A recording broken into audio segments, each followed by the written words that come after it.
Hi friends, welcome back to my channel. Friends, video ಕಂಪ್ಯೂಟರ್ಗೆ ಸಂಬಂಧಪಟ್ಟಂತೆ ಕ್ವಶನ್ಸ್ಗಳನ್ನ ನಾನು ಇಲ್ಲಿ ಸಾಲ್ವ್ ಮಾಡ್ತಾ ಹೋಗ್ತೀನಿ. ಸೊ ನಿನ್ನೆ ಒಂದು ವಿಡಿಯೋ ಅಪ್ಲೋಡ್ ಮಾಡಿದೆ ಕಂಪ್ಯೂಟರ್ಗೆ ಸಂಬಂಧಪಟ್ಟಂತೆ. ಇದು ಸಹ ಕಂಪ್ಯೂಟರ್ನ ಕೇಳಿರ್ತಕ್ಕಂಥ ಕ್ವಶನ್ಸ್ಗಳನ್ನ ಕೆಲವೊಂದು ಕ್ವಶನ್ಸ್ಗಳನ್ನ ಎಕ್ಸ್ಪ್ಲೇನ್ ಕೊಡ್ತಾ ಹೋಗ್ತೀನಿ. ಸೊ ನೀವು ನೋಟ್ ಮಾಡ್ಕೊಳ್ತಾ ಹೋಗಬಹುದು ಆ್ಯಂಡ್ ಗೊತ್ತಿರೋರು ಇದು ಸ್ಕಿಪ್ ಮಾಡ್ತಾ ಹೋಗಬಹುದು.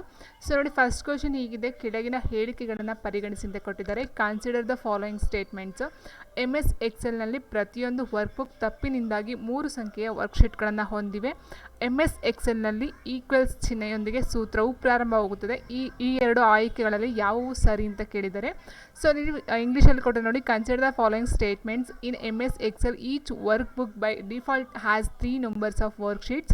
In MS Excel the formula start with equal sign. Which of the above is all correct ಅಂತ ಕೊಡ್ತಾ ಹೋಗ್ತಾರೆ. ಸೊ ನೋಡಿ, ಇದು MS ಎಕ್ಸೆಲ್ನಲ್ಲಿ ಪ್ರತಿಯೊಂದು ವರ್ಕ್ಬುಕ್ ತಪ್ಪಿನಿಂದಾಗಿ ಎಷ್ಟು ಸಂಖ್ಯೆಯ ವರ್ಕ್ಶೀಟ್ಗಳನ್ನು ಹೊಂದಿರುತ್ತೆ ಅಂತಲೂ ಸಹ ಯಾವುದೋ ಒಂದು ಎಕ್ಸಾಮಲ್ಲಿ ಕೇಳಿದರು. ಸೊ ಅಲ್ಲಿ 3 ಅಂತ ಆನ್ಸರ್ ಇತ್ತು. ಆ್ಯಂಡ್ ಇಲ್ಲೂ ಸಹ ಕೊಟ್ಟಿದ್ದಾರೆ ನೋಡಿ: MS ಎಕ್ಸೆಲ್ನಲ್ಲಿ ಪ್ರತಿಯೊಂದು ವರ್ಕ್ಬುಕ್ ತಪ್ಪಿನಿಂದಾಗಿ 3 ಸಂಖ್ಯೆಯ ವರ್ಕ್ಶೀಟ್ಗಳನ್ನು ಹೊಂದಿದೆ. ಹೇಸ್ ಹೌದಲ್ವಾ? So workbook have by default has 3 number of worksheet, ಇದು ಸರಿ ಇರ್ತಕ್ಕಂಥದ್ದು. ಆ್ಯಂಡ್ MS ಎಕ್ಸೆಲ್ನಲ್ಲಿ ಈಕ್ವಲ್ಸ್ ಚಿಹ್ನೆಯೊಂದಿಗೆ ಸೂತ್ರವು ಪ್ರಾರಂಭವಾಗುತ್ತೆ ಅಂತ ಕೊಟ್ಟಿದ್ದಾರೆ. ಎಸ್ ಹೌದು.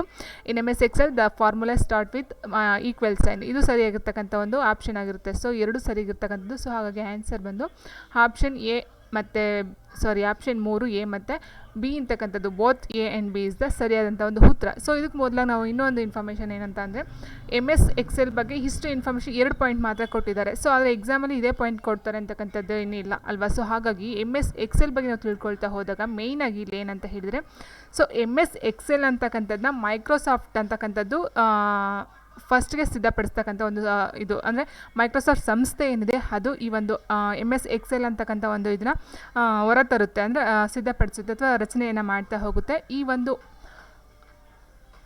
ಏನು MS ಎಕ್ಸೆಲ್ ಅಂತಕ್ಕಂಥದ್ದಿದೆ. ಸೊ ಇದರಲ್ಲಿ ಮೇಯ್ನಾಗಿ ಒಂದು ಪಾಯಿಂಟ್ ಏನಂತ ಹೇಳಿದರೆ, ಇಲ್ಲಿ electronic spreadsheet, it means SS ಅಂತ ಬರುತ್ತೆ. ಮೇಯ್ನಾಗಿ ಎಲೆಕ್ಟ್ರಾನಿಕ್ ಸ್ಪ್ರೆಡ್ ಶೀಟ್ ಅಂತ ಹೇಳ್ತೀವಿ. ಇದು ಅಬ್ರಿವೇಷನ್ಸ್ ಕೇಳ್ಬೋದು. ಎಲೆಕ್ಟ್ರಾನಿಕ್ ಸ್ಪ್ರೆಡ್ ಶೀಟ್ ಅಂತ ಹೇಳ್ತೀವಿ. ಇದು ಮುಖ್ಯವಾಗಿ ಅತ್ಯಂತ ಅಗಲವಾದಂತಹ ವಿದ್ಯುನ್ಮಾನ ಹಾಳೆ ಅಂತ ಹೇಳಬಹುದು. ಎಲೆಕ್ಟ್ರಾನಿಕ್ ಇಟ್ ಮೀನ್ಸ್ ವಿದ್ಯುನ್ಮಾನ, ಸ್ಪ್ರೆಡ್ ಶೀಟ್ ಅಗಲವಾದಂಥ ಹಾಳೆ, ಅತಿ ಅಗಲವಾದಂಥ ಹಾಳೆ. ಇದರಲ್ಲೇ ಬರ್ತಕ್ಕಂಥ MS ಎಕ್ಸೆಲ್ನಲ್ಲಿ. ಆ್ಯಂಡ್ ಇದರಲ್ಲಿ ಮೇಯ್ನಾಗಿ ಯಾವ್ಯಾವ ಪಾಯಿಂಟ್ ಬರುತ್ತೆ ಅಂತ ಹೇಳಿದ್ರೆ, ಸೊ ಇದರಲ್ಲಿ ವರ್ಕ್ ಬುಕ್ ಅಂತ ಬರುತ್ತೆ. ಇಟ್ ಮೀನ್ಸ್ ಇಲ್ಲಿ ನಾವೇನೋ ಒಂದು ಡಾಕ್ಯುಮೆಂಟ್ ಅಥವಾ ಫೈಲ್ನ ನಾವು ರಚನೆಯನ್ನು ಮಾಡ್ತೀವಿ ಅಂತ ಹೇಳಿದರೆ ಅದನ್ನು ನಾವು ಇಲ್ಲಿ ವರ್ಕ್ ಬುಕ್ ಅಂತ ಕರಿತಾ ಹೋಗ್ತೀವಿ. Work book.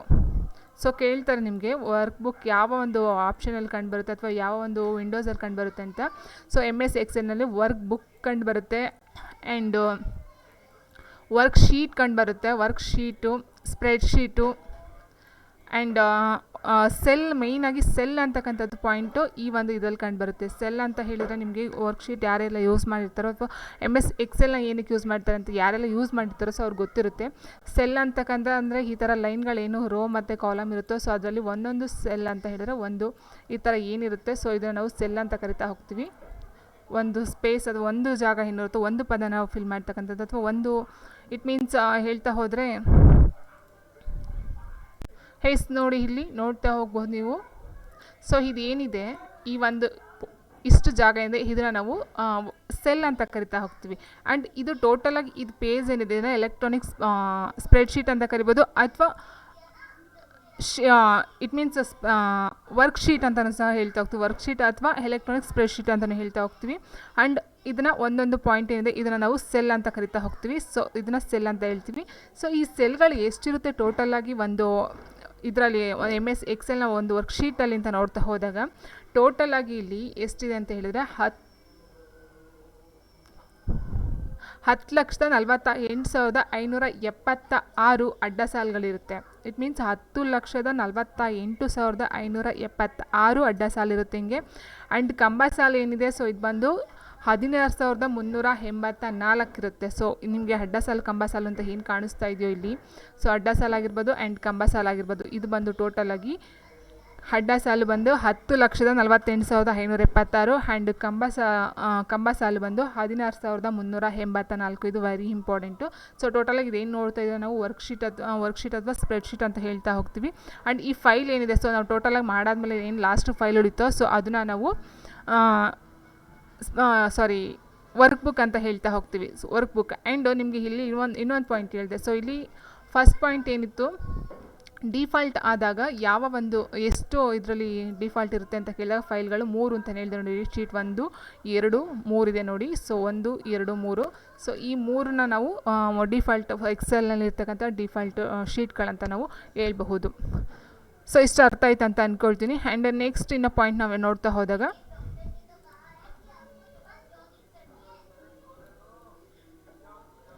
S.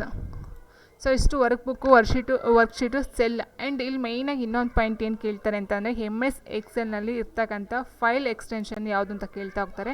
It means .xls ಅಂತಕ್ಕಂಥದ್ದು ಅಥವಾ .xlsx ಅಂತಕ್ಕಂಥ, ಸಾರಿ ಇದು ಮೌಸ್ ಸರಿಗೆ ವರ್ಕ್ ಆಗಲ್ಲ. XLS ಡಾಟ್ ಸಾರಿ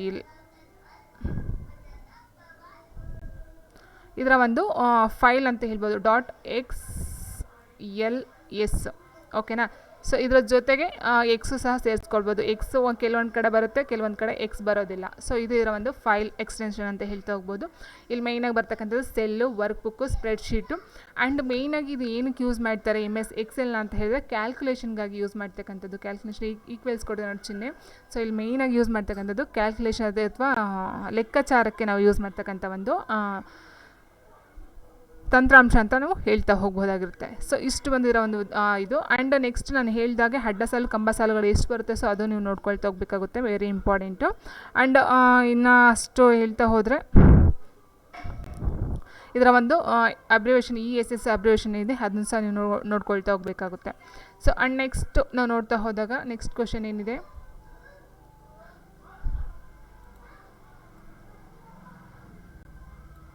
ಎಸ್ 72ನೇ ಕ್ವಶನ್ ಹೀಗಿದೆ. ಯಂತ್ರ ಭಾಷೆಯ ಮಷಿನ್ ಲ್ಯಾಂಗ್ವೇಜ್, ಯಂತ್ರ ಭಾಷೆ ಅಂತ ಹೇಳ್ತೀವಿ, ಮಷಿನ್ ಲ್ಯಾಂಗ್ವೇಜ್ ಅಂತ ನಾವು ಇಂಗ್ಲೀಷಲ್ಲಿ ಹೇಳ್ತಾ ಹೋಗ್ತೀವಿ. ಕೆಲವರು ಇಂಗ್ಲೀಷಲ್ಲೂ ಬೇಕು ಅಂತ ಹೇಳಿದ್ದಾರೆ. ಸೊ ಹಾಗಾಗಿ ಎಷ್ಟು ಸಾಧ್ಯನೋ ಅಷ್ಟು ನಾನು ಹೇಳೋದಕ್ಕೆ ಪ್ರಯತ್ನವನ್ನು ಮಾಡ್ತೇನೆ. ಸೊ ನೋಡಿ, ಇಲ್ಲಿ ಯಂತ್ರ ಭಾಷೆ ಅಂತಕ್ಕಂಥದ್ದು ಪ್ರೋಗ್ರಾಮ್ಗಳನ್ನು ಮೊದಲಿಗೆ ಬರೆಯಲಾದ ಭಾಷೆ ಅಂತ ಕೊಟ್ಟಿದ್ದಾರೆ. ಕಂಪ್ಯೂಟರ್ನಿಂದ ಮಾತ್ರವೇ ಅರ್ಥ ಮಾಡಿಕೊಳ್ಳಲಾಗುವ ಭಾಷೆ. ಒಂದು ಕಂಪ್ಯೂಟರ್ನಿಂದ ಮತ್ತೊಂದು ಕಂಪ್ಯೂಟರ್ಗೆ ವಿಭಿನ್ನವಾಗುತ್ತದೆ. ಮೇಲಿನ ಎಲ್ಲವೂ ಅಂತ ಕೊಟ್ಟಿದ್ದಾರೆ. ಸೊ ಇನ್ನು machine language is the language in which programs were first written ಅಂತ ಕೊಡ್ತಾರೆ. Is the only language understood by the computer. Difference from one type of computer to another, all of the above ಅಂತ ಕೊಟ್ಟಿದ್ದಾರೆ. So ನೋಡಿ, ಯಂತ್ರ ಭಾಷೆ ಅಂತಕ್ಕಂಥದ್ದು ಪ್ರಪ್ರಥಮವಾಗಿ ಕಂಡಿಡ್ತಕ್ಕಂಥ ಒಂದು ಭಾಷೆ ಆಗ್ತಾ ಹೋಗುತ್ತೆ. ಇಟ್ ಮೀನ್ಸ್ ಫಸ್ಟ್ ಜನ್ರೇಷನ್ ಅಂತ ಏನು ಹೇಳ್ತೀವಿ. ಸೊ ನೋಡಿ, ಮೊದಲಿಗೆ ಬರೆಯಲಾದ ಭಾಷೆ ಅಂತ ಹೇಳಿದ್ದಾರೆ ನೋಡಿ. ಫಸ್ಟ್ ಜನ್ರೇಷನ್ ಅಂತ ಈಗಿರ್ತಕ್ಕಂಥದ್ದು 5th ಜನ್ರೇಷನ್ನು. ಸೊ ಫಸ್ಟ್ ಜನ್ರೇಷನಲ್ಲಿ 1946ರಿಂದ 55 ಈ ಒಂದು ಟೈಮಲ್ಲಿ ಬಂದಿರತಕ್ಕಂಥ ಈ ಒಂದು ಯಾಂತ್ರಿಕ ಭಾಷೆ ಅಂತಕ್ಕಂಥದ್ದು first it means vacuum tubes ಅಂತ ಹೇಳ್ತೀವಿ ಅಥವಾ ನಿರ್ವಾತ ನಳಿಕೆ ಅಂತ ಹೇಳ್ತೀವಿ. ಅದರ ಒಂದು ಹೆಸರನ್ನು ಫಸ್ಟ್ ಜನ್ರೇಷನಲ್ಲಿ ಕಂಡಿರ್ತಕ್ಕಂಥ ಒಂದು ಕಂಪ್ಯೂಟರ್ ಅಂತ ಹೇಳ್ಬೋದು ಅಥವಾ ಒಂದು ಉಪಕರಣ ಅಂತ ನಾವು ಹೇಳ್ತಾ ಹೋಗ್ಬೋದು. ಸೊ ಅದು ಫಸ್ಟ್ ಜನ್ರೇಷನ್ ಬಂದು ನಿರ್ವಾತ ನಳಿಕೆ ಅಥವಾ ವ್ಯಾಕ್ಯೂಮ್ ಟ್ಯೂಬ್ಸ್ ಅಂತ ಹೇಳ್ತೀವಿ. ಅದನ್ನು 1946ರಿಂದ 55ರ ಒಂದು ಅವಧಿಯಲ್ಲಿ ಇರ್ತಕ್ಕಂಥದ್ದು ಅದು ಫಸ್ಟ್ ಜನ್ರೇಷನ್ನು. ಸೊ ಈ ಒಂದು ಜನ್ರೇಷನಲ್ಲಿ ಈ ಒಂದು ಯಾಂತ್ರಿಕ ಭಾಷೆನ ಫಸ್ಟ್ಗೆ ಕಂಡುಹಿಡಿತಾ ಹೋಗ್ತಾರೆ. ಆ್ಯಂಡ್ ಕಂಪ್ಯೂಟರ್ನಿಂದ ಮಾತ್ರವೇ ಅರ್ಥ ಮಾಡಿಕೊಳ್ತಕ್ಕಂಥ ಒಂದು ಭಾಷೆ ಆಗುತ್ತೆ. ಆ್ಯಂಡ್ ಮೇಯ್ನಾಗಿ ಇಲ್ಲಿ ಏನಂತ ಹೇಳಿದರೆ 0 ಮತ್ತು 1 ಏನು ಬೈನರಿ ಅಂತ ನಿಮ್ಗೆ ಗೊತ್ತಿರ್ಬೋದು ಮೋಸ್ಟ್ಲಿ. 0 ಮತ್ತು 1 ಅಷ್ಟನ್ನು ಮಾತ್ರ ಇಲ್ಲಿ ದ್ವಿಮಾನ ಸಂಖ್ಯೆ ಪದ್ಧತಿನ ಅಂತ ಬರುತ್ತೆ ಮ್ಯಾಥ್ಸಲ್ಲಿ ನಾವು ನೋಡ್ತಾ ಹೋದಾಗ. 0 ಮತ್ತು 1 ಇಷ್ಟನ್ನೇ ಈ ಒಂದು ಭಾಷೆಯಲ್ಲಿ ಯೂಸ್ ಮಾಡ್ತಕ್ಕಂಥದ್ದು. 0 ಮತ್ತು 1 ದ್ವಿಮಾನ ಸಂಖ್ಯೆಗಳನ್ನ ಅದು ಕಂಪ್ಯೂಟರಿಂದ ಮಾತ್ರವೇ ಅರ್ಥ ಮಾಡಿಕೊಳ್ತಕ್ಕಂಥ ಒಂದು ಭಾಷೆ ಆಗ್ತಾಗುತ್ತೆ. ಆ್ಯಂಡ್ ಒಂದು ಕಂಪ್ಯೂಟರಿಂದ ಮತ್ತೊಂದು ಕಂಪ್ಯೂಟರ್ಗೆ ವಿಭಿನ್ನವಾಗಿರುತ್ತೆ ಅಂತ ಹೇಳ್ತಾ ಹೋಗ್ತಾರೆ. ಹೌದು. ಆ್ಯಂಡ್ ವೇಗ ಅತಿ ಹೆಚ್ಚು ಅಂತಲೂ ಹೇಳ್ತಾ ಹೋಗ್ತಾರೆ ಇದರ ಒಂದು ಇದು. ಸೊ ಇಷ್ಟು ಓಕೆನಾ. So is the language in which programs first written. ಇದು ಫಸ್ಟು ಒಂದು ಜನ್ರೇಷನಲ್ಲಿ ಸ್ಟಾರ್ಟ್ ಆಗಿರ್ತಕ್ಕಂಥದ್ದು. ಅಂದರೆ ಫಸ್ಟು ಒಂದು ನಾನು ಹೇಳಿದಾಗೆ 1946ರಿಂದ 55ರಲ್ಲಿ ಇರ್ತಕ್ಕಂಥದ್ದು. And understood by the computer, only ಕಂಪ್ಯೂಟರ್ಗೆ ಮಾತ್ರ ಭಾಷೆ ಅರ್ಥ ಆಗ್ತಕ್ಕಂಥದ್ದು 0 ಮತ್ತು 1 ಅಥವಾ 0 1 ಇಷ್ಟು ಮಾತ್ರ ಬೈನರಿ ಲ್ಯಾಂಗ್ವೇಜ್ ಮಾತ್ರ ಯೂಸ್ ಮಾಡ್ತಕ್ಕಂಥದ್ದು. And differs from one type of computer to another, ಒಂದಕ್ಕಿಂತ ಒಂದು ವಿಭಿನ್ನವಾಗಿರ್ತಕ್ಕಂಥದ್ದು. And all of the above. So ಎಲ್ಲ 3 ಏನು ಕೊಟ್ಟಿದ್ದಾರೆ. ಸೊ ಎಲ್ಲ ಆಪ್ಷನ್ಸ್ಗಳು ಯಂತ್ರ ಭಾಷೆಯಲ್ಲಿ ಬರ್ತಕ್ಕಂಥದ್ದು. ಸೊ ಹಾಗಾಗಿ ಆನ್ಸರ್ ಬಂದು ಆಲ್ ಆಫ್ ದ ಎಬವ್ ಅಥವಾ ಮೇಲಿನ ಎಲ್ಲವೂ ಅಂತಕ್ಕಂಥದ್ದು ಸರಿಯಾಗಿರ್ತಕ್ಕಂಥ ಒಂದು ಉತ್ತರ ಆಗ್ತಾ ಹೋಗುತ್ತೆ. ಆ್ಯಂಡ್ ನೆಕ್ಸ್ಟ್ ಕ್ವೆಶನು,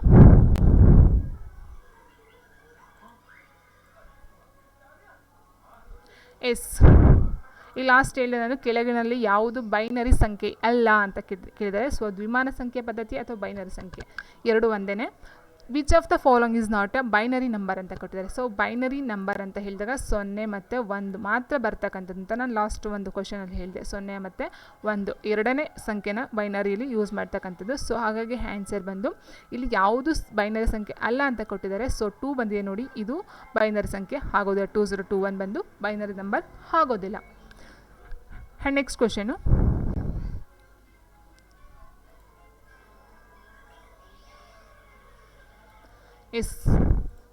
ಪ್ರತಿಯೊಂದು ಕ್ಯಾರೆಕ್ಟರನ್ನು ವಿಶಿಷ್ಟ 8 ಬಿಟ್ ಸಂಕೇತವಾಗಿ ಪ್ರತಿನಿಧಿಸಲು ಅತಿ ವ್ಯಾಪಕವಾಗಿ ಬಳಸುವ ಕೋಡ್ ಎಂದರೆ ಅಂತ ಕೊಟ್ಟಿದ್ದಾರೆ. The most widely used code that represent each character as a unique 8 byte code is ಅಂತ ಕೊಡ್ತಾ ಹೋಗ್ತಾರೆ. ಸೊ ಫಸ್ಟ್ಗೆ ನಾವಿಲ್ಲಿ ಏನಿದೆ ಅದರ ಅಬ್ರಿವೇಷನ್ಸ್ ನಾವು ನೋಡ್ತಾ ಹೋಗಬೇಕಾಗುತ್ತೆ. ಸೊ ಅಬ್ರಿವೇಷನ್ಸ್ಗಳು ನಾವು ನೋಡ್ತಾ ಹೋದಾಗ ASC ಅಂತಕ್ಕಂಥದ್ದು ಏನಿದೆ, ASCII ಅಂತಕ್ಕಂಥದ್ದು. ಸೊ ಇದು American standard code for information interchange ಅಂತಕ್ಕಂಥದ್ದು ಬರುತ್ತೆ. ಸೊ ಇದು ಬಂದು ಅಮೇರಿಕನ್ ಸ್ಟ್ಯಾಂಡರ್ಡ್ ಕೋಡ್. ಸೊ ನಾನು ಸಿಂಪಲಾಗಿ ಬರಿತಾ ಹೋಗ್ತೀನಿ. American standard code for information interchange ಅಂತಕ್ಕಂಥದ್ದು, ಫಾರ್ ಇನ್ಫಾರ್ಮೇಷನ್ ಇಂಟರ್ಚೇಂಜ್. ಸೊ ಇದು ಬಂದು ಆ್ಯಂಡ್ ನೆಕ್ಸ್ಟು ಯೂನಿಕೋಡ್ ಅಂತಕ್ಕಂಥದ್ದು ಏನಿದೆ, UNICODE ಅಂತಕ್ಕಂಥದ್ದು. ಸೊ ಇದರ ಒಂದು ಅಬ್ರಿವೇಷನ್ ನೋಡ್ತಾ ಹೋದಾಗ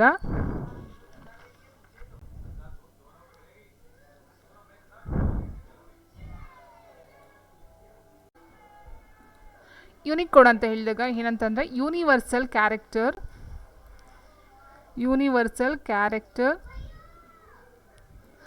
ಎನ್ಕೋಡಿಂಗ್ ಸ್ಟ್ಯಾಂಡರ್ಡ್ ಅಂತಕ್ಕಂಥದ್ದು ಬರ್ತಾ ಹೋಗುತ್ತೆ. It means Unicode means universal character encoding standard ಅಂತದ್ದು ಬರುತ್ತೆ. ಆ್ಯಂಡ್ BCD ಅಂತಕ್ಕಂಥ ಅರ್ಥ ನಾವು ತೊಗೊಳ್ತಾ ಹೋದಾಗ ಒಂದು ಅಬ್ರಿವೇಷನ್ ತೊಗೊಂಡಾಗ ಬೈನರಿ ಕೋಡ್ ಡೆಸಿಮಲ್ ಅಂತಕ್ಕಂಥದ್ದು, ಬೈನರಿ ಕೋಡಿಂಗ್ ಡೆಸಿಮಲ್ ಅಂತಕ್ಕಂಥದ್ದು ಬರ್ತಾ ಹೋಗುತ್ತೆ. ಆ್ಯಂಡ್ EBCDIC ಏನಿದೆ ಇದರ ಒಂದು ಅಬ್ರಿವೇಷನ್ ನೋಡ್ತಾ ಹೋದಾಗ ಇದರ ಒಂದು ಅಬ್ರಿವೇಷನ್ ಬಂದು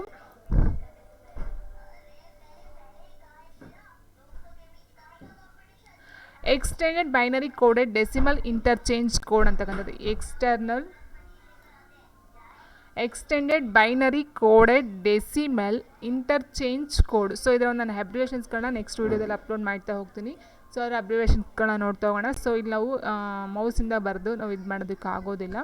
ಸೊ ಹಾಗಾಗಿ ಸೊ ಇದಕ್ಕೆ ಆನ್ಸರ್ ಬಂದು ಯೂನಿಕೋಡ್ ಅಂತಕ್ಕಂಥ ಏನಿದೆ, ಯೂನಿವರ್ಸಲ್ ಕ್ಯಾರೆಕ್ಟರ್ ಎನ್ಕೋಡಿಂಗ್ ಸ್ಟ್ಯಾಂಡರ್ಡ್ ಅಂತಕ್ಕಂಥದ್ದು ಏನಿದೆ, ಸೊ ಅದು ಒಂದು ಸರಿಯಾದಂಥ ಒಂದು ಉತ್ತರ ಆಗ್ತಾ ಹೋಗುತ್ತೆ. ಆ್ಯಂಡ್ ಅದು ಸರಿಯಾಗಿರ್ತಕ್ಕಂಥ ಉತ್ತರ ಅಲ್ಲ. ಆನ್ಸರ್ ಬಂದು ASCII ಏನಿದೆ, ASCII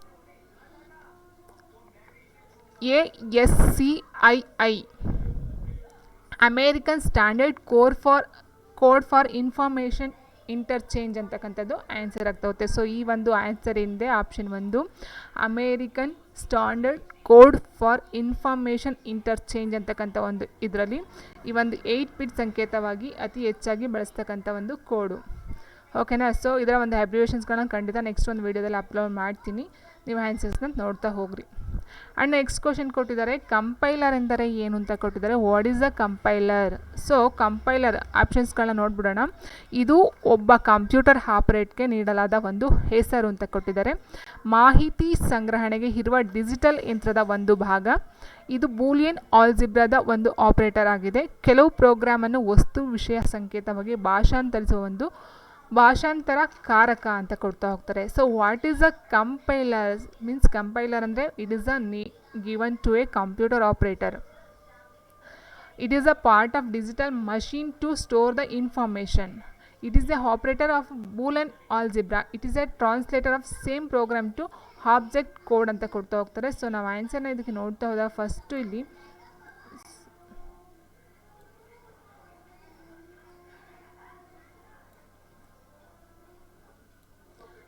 ಸೊ ಆನ್ಸರ್ ನಾವು ನೋಡ್ತಾ ಹೋದಾಗ ಕಂಪೈಲರ್ ಅಂತ ಏನು ಅಂತ ಕೇಳಿದರೆ ಇಲ್ಲಿ ಕೆಲವು ಪ್ರೋಗ್ರಾಮನ್ನು ವಸ್ತು ವಿಷಯ ಸಂಕೇತವಾಗಿ ಭಾಷಾಂತರಿಸುವ ಒಂದು ಭಾಷಾಂತರಕಾರ. It is a translator of some program to object code. So ಏನಂತ ಅಂದರೆ ಕಂಪೈಲರ್ ಅಂತಂದರೆ ಇಲ್ಲಿ ಇಂಟರ್ಪ್ರಿಟರ್ ಮತ್ತು ಕಂಪೈಲರ್ ಅಂತ 2 ಪಾಯಿಂಟ್ ಬರುತ್ತೆ. ಅಂತ ಹೇಳಿದರೆ ಏನಂತ ಹೇಳಿದರೆ, ಉನ್ನತ ಮಟ್ಟದ ಭಾಷೆಯ ಸೂಚನೆಗಳನ್ನು ಯಾಂತ್ರಿಕ ಭಾಷೆಗೆ ಭಾಷಾಂತರಿಸ್ತಕ್ಕಂಥದ್ದು ಇಂಟರ್ಪ್ರಿಟರು. ಸೊ ಇವೆರಡು ಭಾಷೆಗೆ ಸಂಬಂಧಪಟ್ಟಂತೆ ಬರ್ತಕ್ಕಂಥದ್ದು, ಇಂಟರ್ಪ್ರಿಟರು ಮತ್ತು ಕಂಪೈಲರ್ ಅಂತ ಎರಡು ಬರುತ್ತೆ. ಸೊ ಇಂಟರ್ಪ್ರಿಟರ್ ಅಂತ ಅಂದರೆ ಉನ್ನತ ಮಟ್ಟದ ಭಾಷೆಯನ್ನು ಯಾಂತ್ರಿಕ ಭಾಷೆಗೆ ಭಾಷಾಂತರ ಮಾಡ್ತಕ್ಕಂಥದ್ದು ನಾವು ಇಂಟರ್ಪ್ರಿಟರ್ ಅಂತ ಕರಿತಾ ಹೋಗ್ತೀವಿ.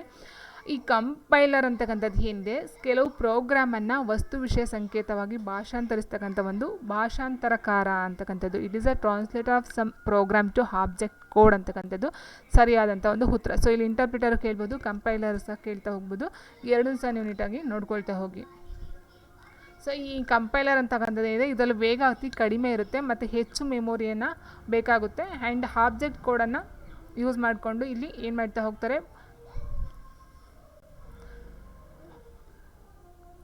ವಸ್ತು ವಿಷಯ ಸಂಕೇತವಾಗಿ ಭಾಷಾಂತರಿಸುವ ಒಂದು ಭಾಷಾಂತರಕಾರವಾಗಿ ಯೂಸ್ ಮಾಡ್ತಾ ಹೋಗ್ತಾರೆ ಕಂಪೈಲರ್. ಆಲ್ಮೋಸ್ಟ್ ಇದೆಲ್ಲ ಕಂಪ್ಯೂಟರ್ಗೆ ಸಂಬಂಧಪಟ್ಟಂತ ಹೇಳಿದಾಗ ಇಲ್ಲಿ ಎಕ್ಸಾಂಪಲ್ ಅಂತ ಹೇಳಿದರೆ ಕಂಪೈಲರ್ಗೆ ಸಿ ಭಾಷೆ ಅಂತ ನಾವು ನೋಡಿದ್ವಿ ಲಾಸ್ಟ್ ಒಂದು ವೀಡಿಯೋದಲ್ಲಿ. ಸಿ ಅಂತಕ್ಕಂಥದ್ದು ಒಂದು ಭಾಷೆಯ ಲ್ಯಾಂಗ್ವೇಜು. ಸೊ ಇಲ್ಲಿ ವಾಟ್ ಈಸ್ ದ ಕಂಪೈಲರ್ ಅಂತ ಹೇಳಿದಾಗ ಕೆಲವು ಪ್ರೋಗ್ರಾಮ್ ಅಥವಾ ಆಬ್ಜೆಕ್ಟ್ ಅಥವಾ ವಸ್ತುವನ್ನು ಸಂಕೇತವಾಗಿ ಭಾಷಾಂತರಿಸ್ತಕ್ಕಂಥದ್ದು. ಏನು ವಿಷಯನ ಕೊಟ್ಟಿರ್ತಾರೆ ಅದನ್ನು ಸಂಕೇತವಾಗಿ ಭಾಷಾಂತರಣ ಮಾಡ್ತಕ್ಕಂಥದ್ದನ್ನ ನಾವು ಕಂಪೈಲರ್ ಅಂತ ಕರಿತೀವಿ. ಸೊ ಉನ್ನತ ಮಟ್ಟದ ಭಾಷೆಯನ್ನು ಯಾಂತ್ರಿಕ ಭಾಷೆಗೆ ಕನ್ವರ್ಟ್ ಮಾಡ್ತಕ್ಕಂಥದ್ದನ್ನ ನಾವು ಇಂಟರ್ಪ್ರಿಟರ್ ಅಂತ ಕರಿತೀವಿ. ಸೊ ಇಷ್ಟೇನೇನಿಲ್ಲ, ವಸ್ತು ವಿಷಯನ ಸಂಕೇತ, ಇಟ್ ಮೀನ್ಸ್ ಆಬ್ಜೆಕ್ಟ್ ಕೋಡ್ ಅಂತ ಕೊಟ್ಟಿದ್ದಾರೆ ನೋಡಿ. ಸೊ ಕೋಡ್ ಮೀನ್ಸ್ ಸಂಕೇತ. ಸೊ ಸಂಕೇತವಾಗಿ ಒಂದು ವಿಷಯವನ್ನು ನಾವು ಚೇಂಜ್ ಮಾಡ್ತಕ್ಕಂಥದ್ದು. ಸೊ ಕೋಡಾಗಿ ನಾವು ಬದಲಾಯಿಸ್ಕೊಂಡು ಅದನ್ನು ಮಾಡ್ತಕ್ಕಂಥದ್ದು. ಸೊ ಇದಕ್ಕೆ ಎಕ್ಸಾಂಪಲ್ ಅಂತ ಹೇಳಿದರೆ ಸಿ ಅಂತಕ್ಕಂಥ ಸಿ ಲ್ಯಾಂಗ್ವೇಜ್ ಅಂತ ಕೇಳಿರ್ಬೋದು. ಭಾಷೆ ತುಂಬ ಲ್ಯಾಂಗ್ವೇಜ್ ಬರುತ್ತೆ, ಸಿ++, ಜಾವಾ, ಸೊ ಪಾಸ್ಕಲ್ ಈ ಥರ ಎಲ್ಲ ಬರ್ತಾ ಹೋಗುತ್ತೆ. ಅದರಲ್ಲಿ ಮೇನ್ ಎಕ್ಸಾಂಪಲ್ ಅಂತ ಹೇಳಿದರೆ ಸಿ ಅಂತಕ್ಕಂಥದ್ದು ಕಂಪೈಲರ್ಗೆ ಒಂದು ಬೆಸ್ಟ್ ಎಕ್ಸಾಂಪಲ್ ಅಂತ ಹೇಳ್ತಾ ಹೋಗ್ಬೋದು. ಆ್ಯಂಡ್ ನೆಕ್ಸ್ಟ್ ಕ್ವೆಶನು, ಕೆಳಗಿನ ಪ್ರಥಮಾಕ್ಷರಗಳನ್ನು ಮತ್ತು ಅವುಗಳ ವಿಸ್ತರಣೆಯನ್ನು ಪರಿಗಣಿಸಿ. ಸೊ ಇಲ್ಲಿ ಸೇಮ್ ಏನಂತ ಹೇಳಿದರೆ consider the following acronyms and their expressions ಅಂತ ಕೊಟ್ಟಿದ್ದಾರೆ. ಅಬ್ರಿವೇಷನ್ಸ್ಗಳು ಸೇಮ್ ಅದೇನೆ ಮತ್ತೆ ಕೊಟ್ಟಿರ್ತಕ್ಕಂಥದ್ದು. BIOS ಅಂದ್ರೇನು, DLL ಅಂದ್ರೇನು, BCD ಅಂದರೆ ಏನು ಅಂತ ಕೇಳ್ತಾ ಹೋಗ್ತಾರೆ. ಸೊ ನೋಡಿ ಫಸ್ಟಿಗೆ ಏನಿದೆ BIOS ಅಂತಕ್ಕಂಥದ್ದು ಏನಿದೆ, ಬೇಸಿಕ್ ಇನ್ಪುಟ್ ಔಟ್ಪುಟ್ ಸಿಸ್ಟಮ್ ಅಂತಕ್ಕಂಥದ್ದು ಸರಿಯಾಗಿರ್ತಕ್ಕಂಥದ್ದು. Basic input and output system, okay ಇದು ಸರಿ ಇದೆ. ಆ್ಯಂಡ್ DLL ಅಂತ ಹೇಳ್ತಾ ಹೋದಾಗ ನಾವು DLL ಅಂತ ಹೇಳಿದರೆ, ಸೊ ನೋಡಿ ಡೈನಾಮಿಕ್ ಲಿಂಕ್ ಲೈಬ್ರರಿ ಸರಿಯಾಗಿರ್ತಕ್ಕಂಥದ್ದು. ಡೈನಾಮಿಕ್ ಲಿಂಕ್ ಲೈಬ್ರರಿ ಅಂತಕ್ಕಂಥದ್ದು ಸರಿಯಾಗಿರ್ತಕ್ಕಂಥ ಒಂದು ಆಪ್ಷನ್ ಉತ್ತರ ಆಗ್ತಾ ಹೋಗುತ್ತೆ. ಆ್ಯಂಡ್ BCD ಅಂತಂದರೆ ಬೈನರಿ ಕೋಡೆಡ್ ಡೆಸಿಮಲ್. ಸೊ ಇದು ಸಹ ಸರಿಯಾಗಿರ್ತಕ್ಕಂಥದ್ದು, ಬೈನರಿ ಕೋಡೆಡ್ ಡೆಸಿಮಲ್. ಸೊ ಹಾಗಾಗಿ ಆನ್ಸರ್ ಏನಂತ ಹೇಳಿದಾಗ ನಮಗೆ ಆನ್ಸರು ABC 3 ಸಹ ಸರಿಯಾಗಿರ್ತಕ್ಕಂಥ ಆನ್ಸರ್ ಆಗಿರೋದ್ರಿಂದ ಆಪ್ಷನ್ ಬಂದು 4 ಸರಿಯಾಗಿರ್ತಕ್ಕಂಥದ್ದು. So BIOS basic input output system, DLL dynamic link library, BCD means binary coded decimal ಅಂತಕ್ಕಂಥದ್ದು. And next question,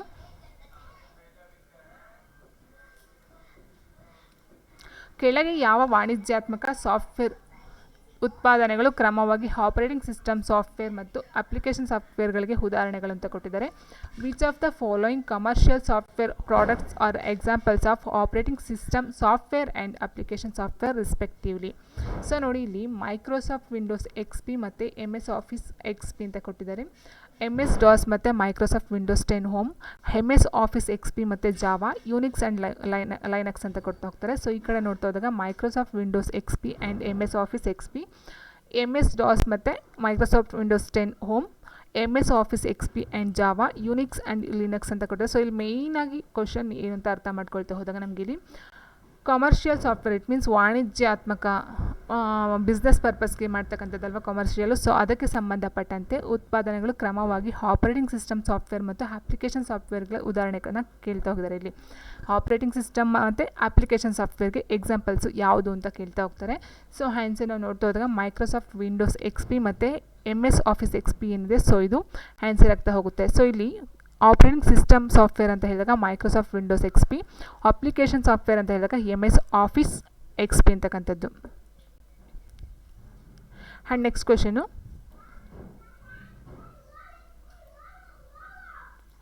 pascal programming ಭಾಷೆಯನ್ನು ಕಂಡುಹಿಡಿದವರು ಯಾರು ಅಂತ ಕೇಳಿದರೆ, who is the founder of pascal programming language. ನಾನು ಹೇಳಿದಾಗೆ ಲ್ಯಾಂಗ್ವೇಜಲ್ಲಿ ತುಂಬ ಇದ್ದಾವೆ, ಯಾವ್ದು ಬರುತ್ತೆ ಅಂತ ಲ್ಯಾಂಗ್ವೇಜ್ ಅಂತ ಹೇಳ್ತಾ ಹೋದಾಗ. ಸೊ C++ ಅಂತ ಹೇಳಿದೆ. ಆ್ಯಂಡ್ ADE ಅಂತಕ್ಕಂಥದ್ದು ಒಂದು ಭಾಷೆ ಬರುತ್ತೆ, ADE ಭಾಷೆ ಬರುತ್ತೆ. ಆ್ಯಂಡ್ ಆಲ್ಗೋಲ್ ಅಂತಕ್ಕಂಥದ್ದು ಬರುತ್ತೆ, ALGOL ಆಲ್ಗೋಲ್ ಈ ಒಂದು ಭಾಷೆ ಬರುತ್ತೆ. ಆ್ಯಂಡ್ APL ಅಂತಕ್ಕಂಥ ಒಂದು ಭಾಷೆ ಬರುತ್ತೆ, APL. ಆ್ಯಂಡ್ ನೆಕ್ಸ್ಟು ಬೇಸಿಕ್ ಅಂತಕ್ಕಂಥದ್ದು, ಬೇಸಿಕ್ ಒಂದು ಭಾಷೆ ಲ್ಯಾಂಗ್ವೇಜು. ಆ್ಯಂಡ್ C ಬರುತ್ತೆ, C++ ಬರುತ್ತೆ. ಆ್ಯಂಡ್ ನೆಕ್ಸ್ಟು ಕೋಬಲ್, COBOL ಅಂತಕ್ಕಂಥದ್ದು ಒಂದು ಭಾಷೆ ಬರುತ್ತೆ, COBOL ಕೋಬಲ್ಲು. And ಫಾರ್ಟನ್ನು, Java, lips, ಪ್ಯಾಸ್ಕಲ್ಲು, PL, ಪ್ರೋಲಾಗು.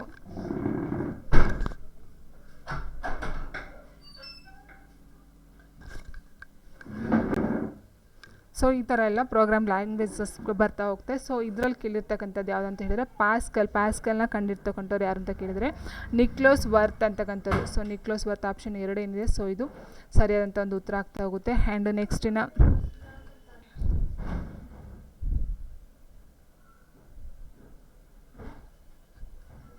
So ಇದನ್ನು ಮೇಯ್ನಾಗಿ ಯೂಸ್ ಮಾಡ್ತಕ್ಕಂಥ ಇಲ್ಲಿ ಸಾಮಾನ್ಯವಾಗಿ ಎಲ್ಲ ಕಡೆ ಯೂಸ್ ಮಾಡ್ತಾ ಹೋಗ್ತಾರೆ. ಆ್ಯಂಡ್ ನೆಕ್ಸ್ಟು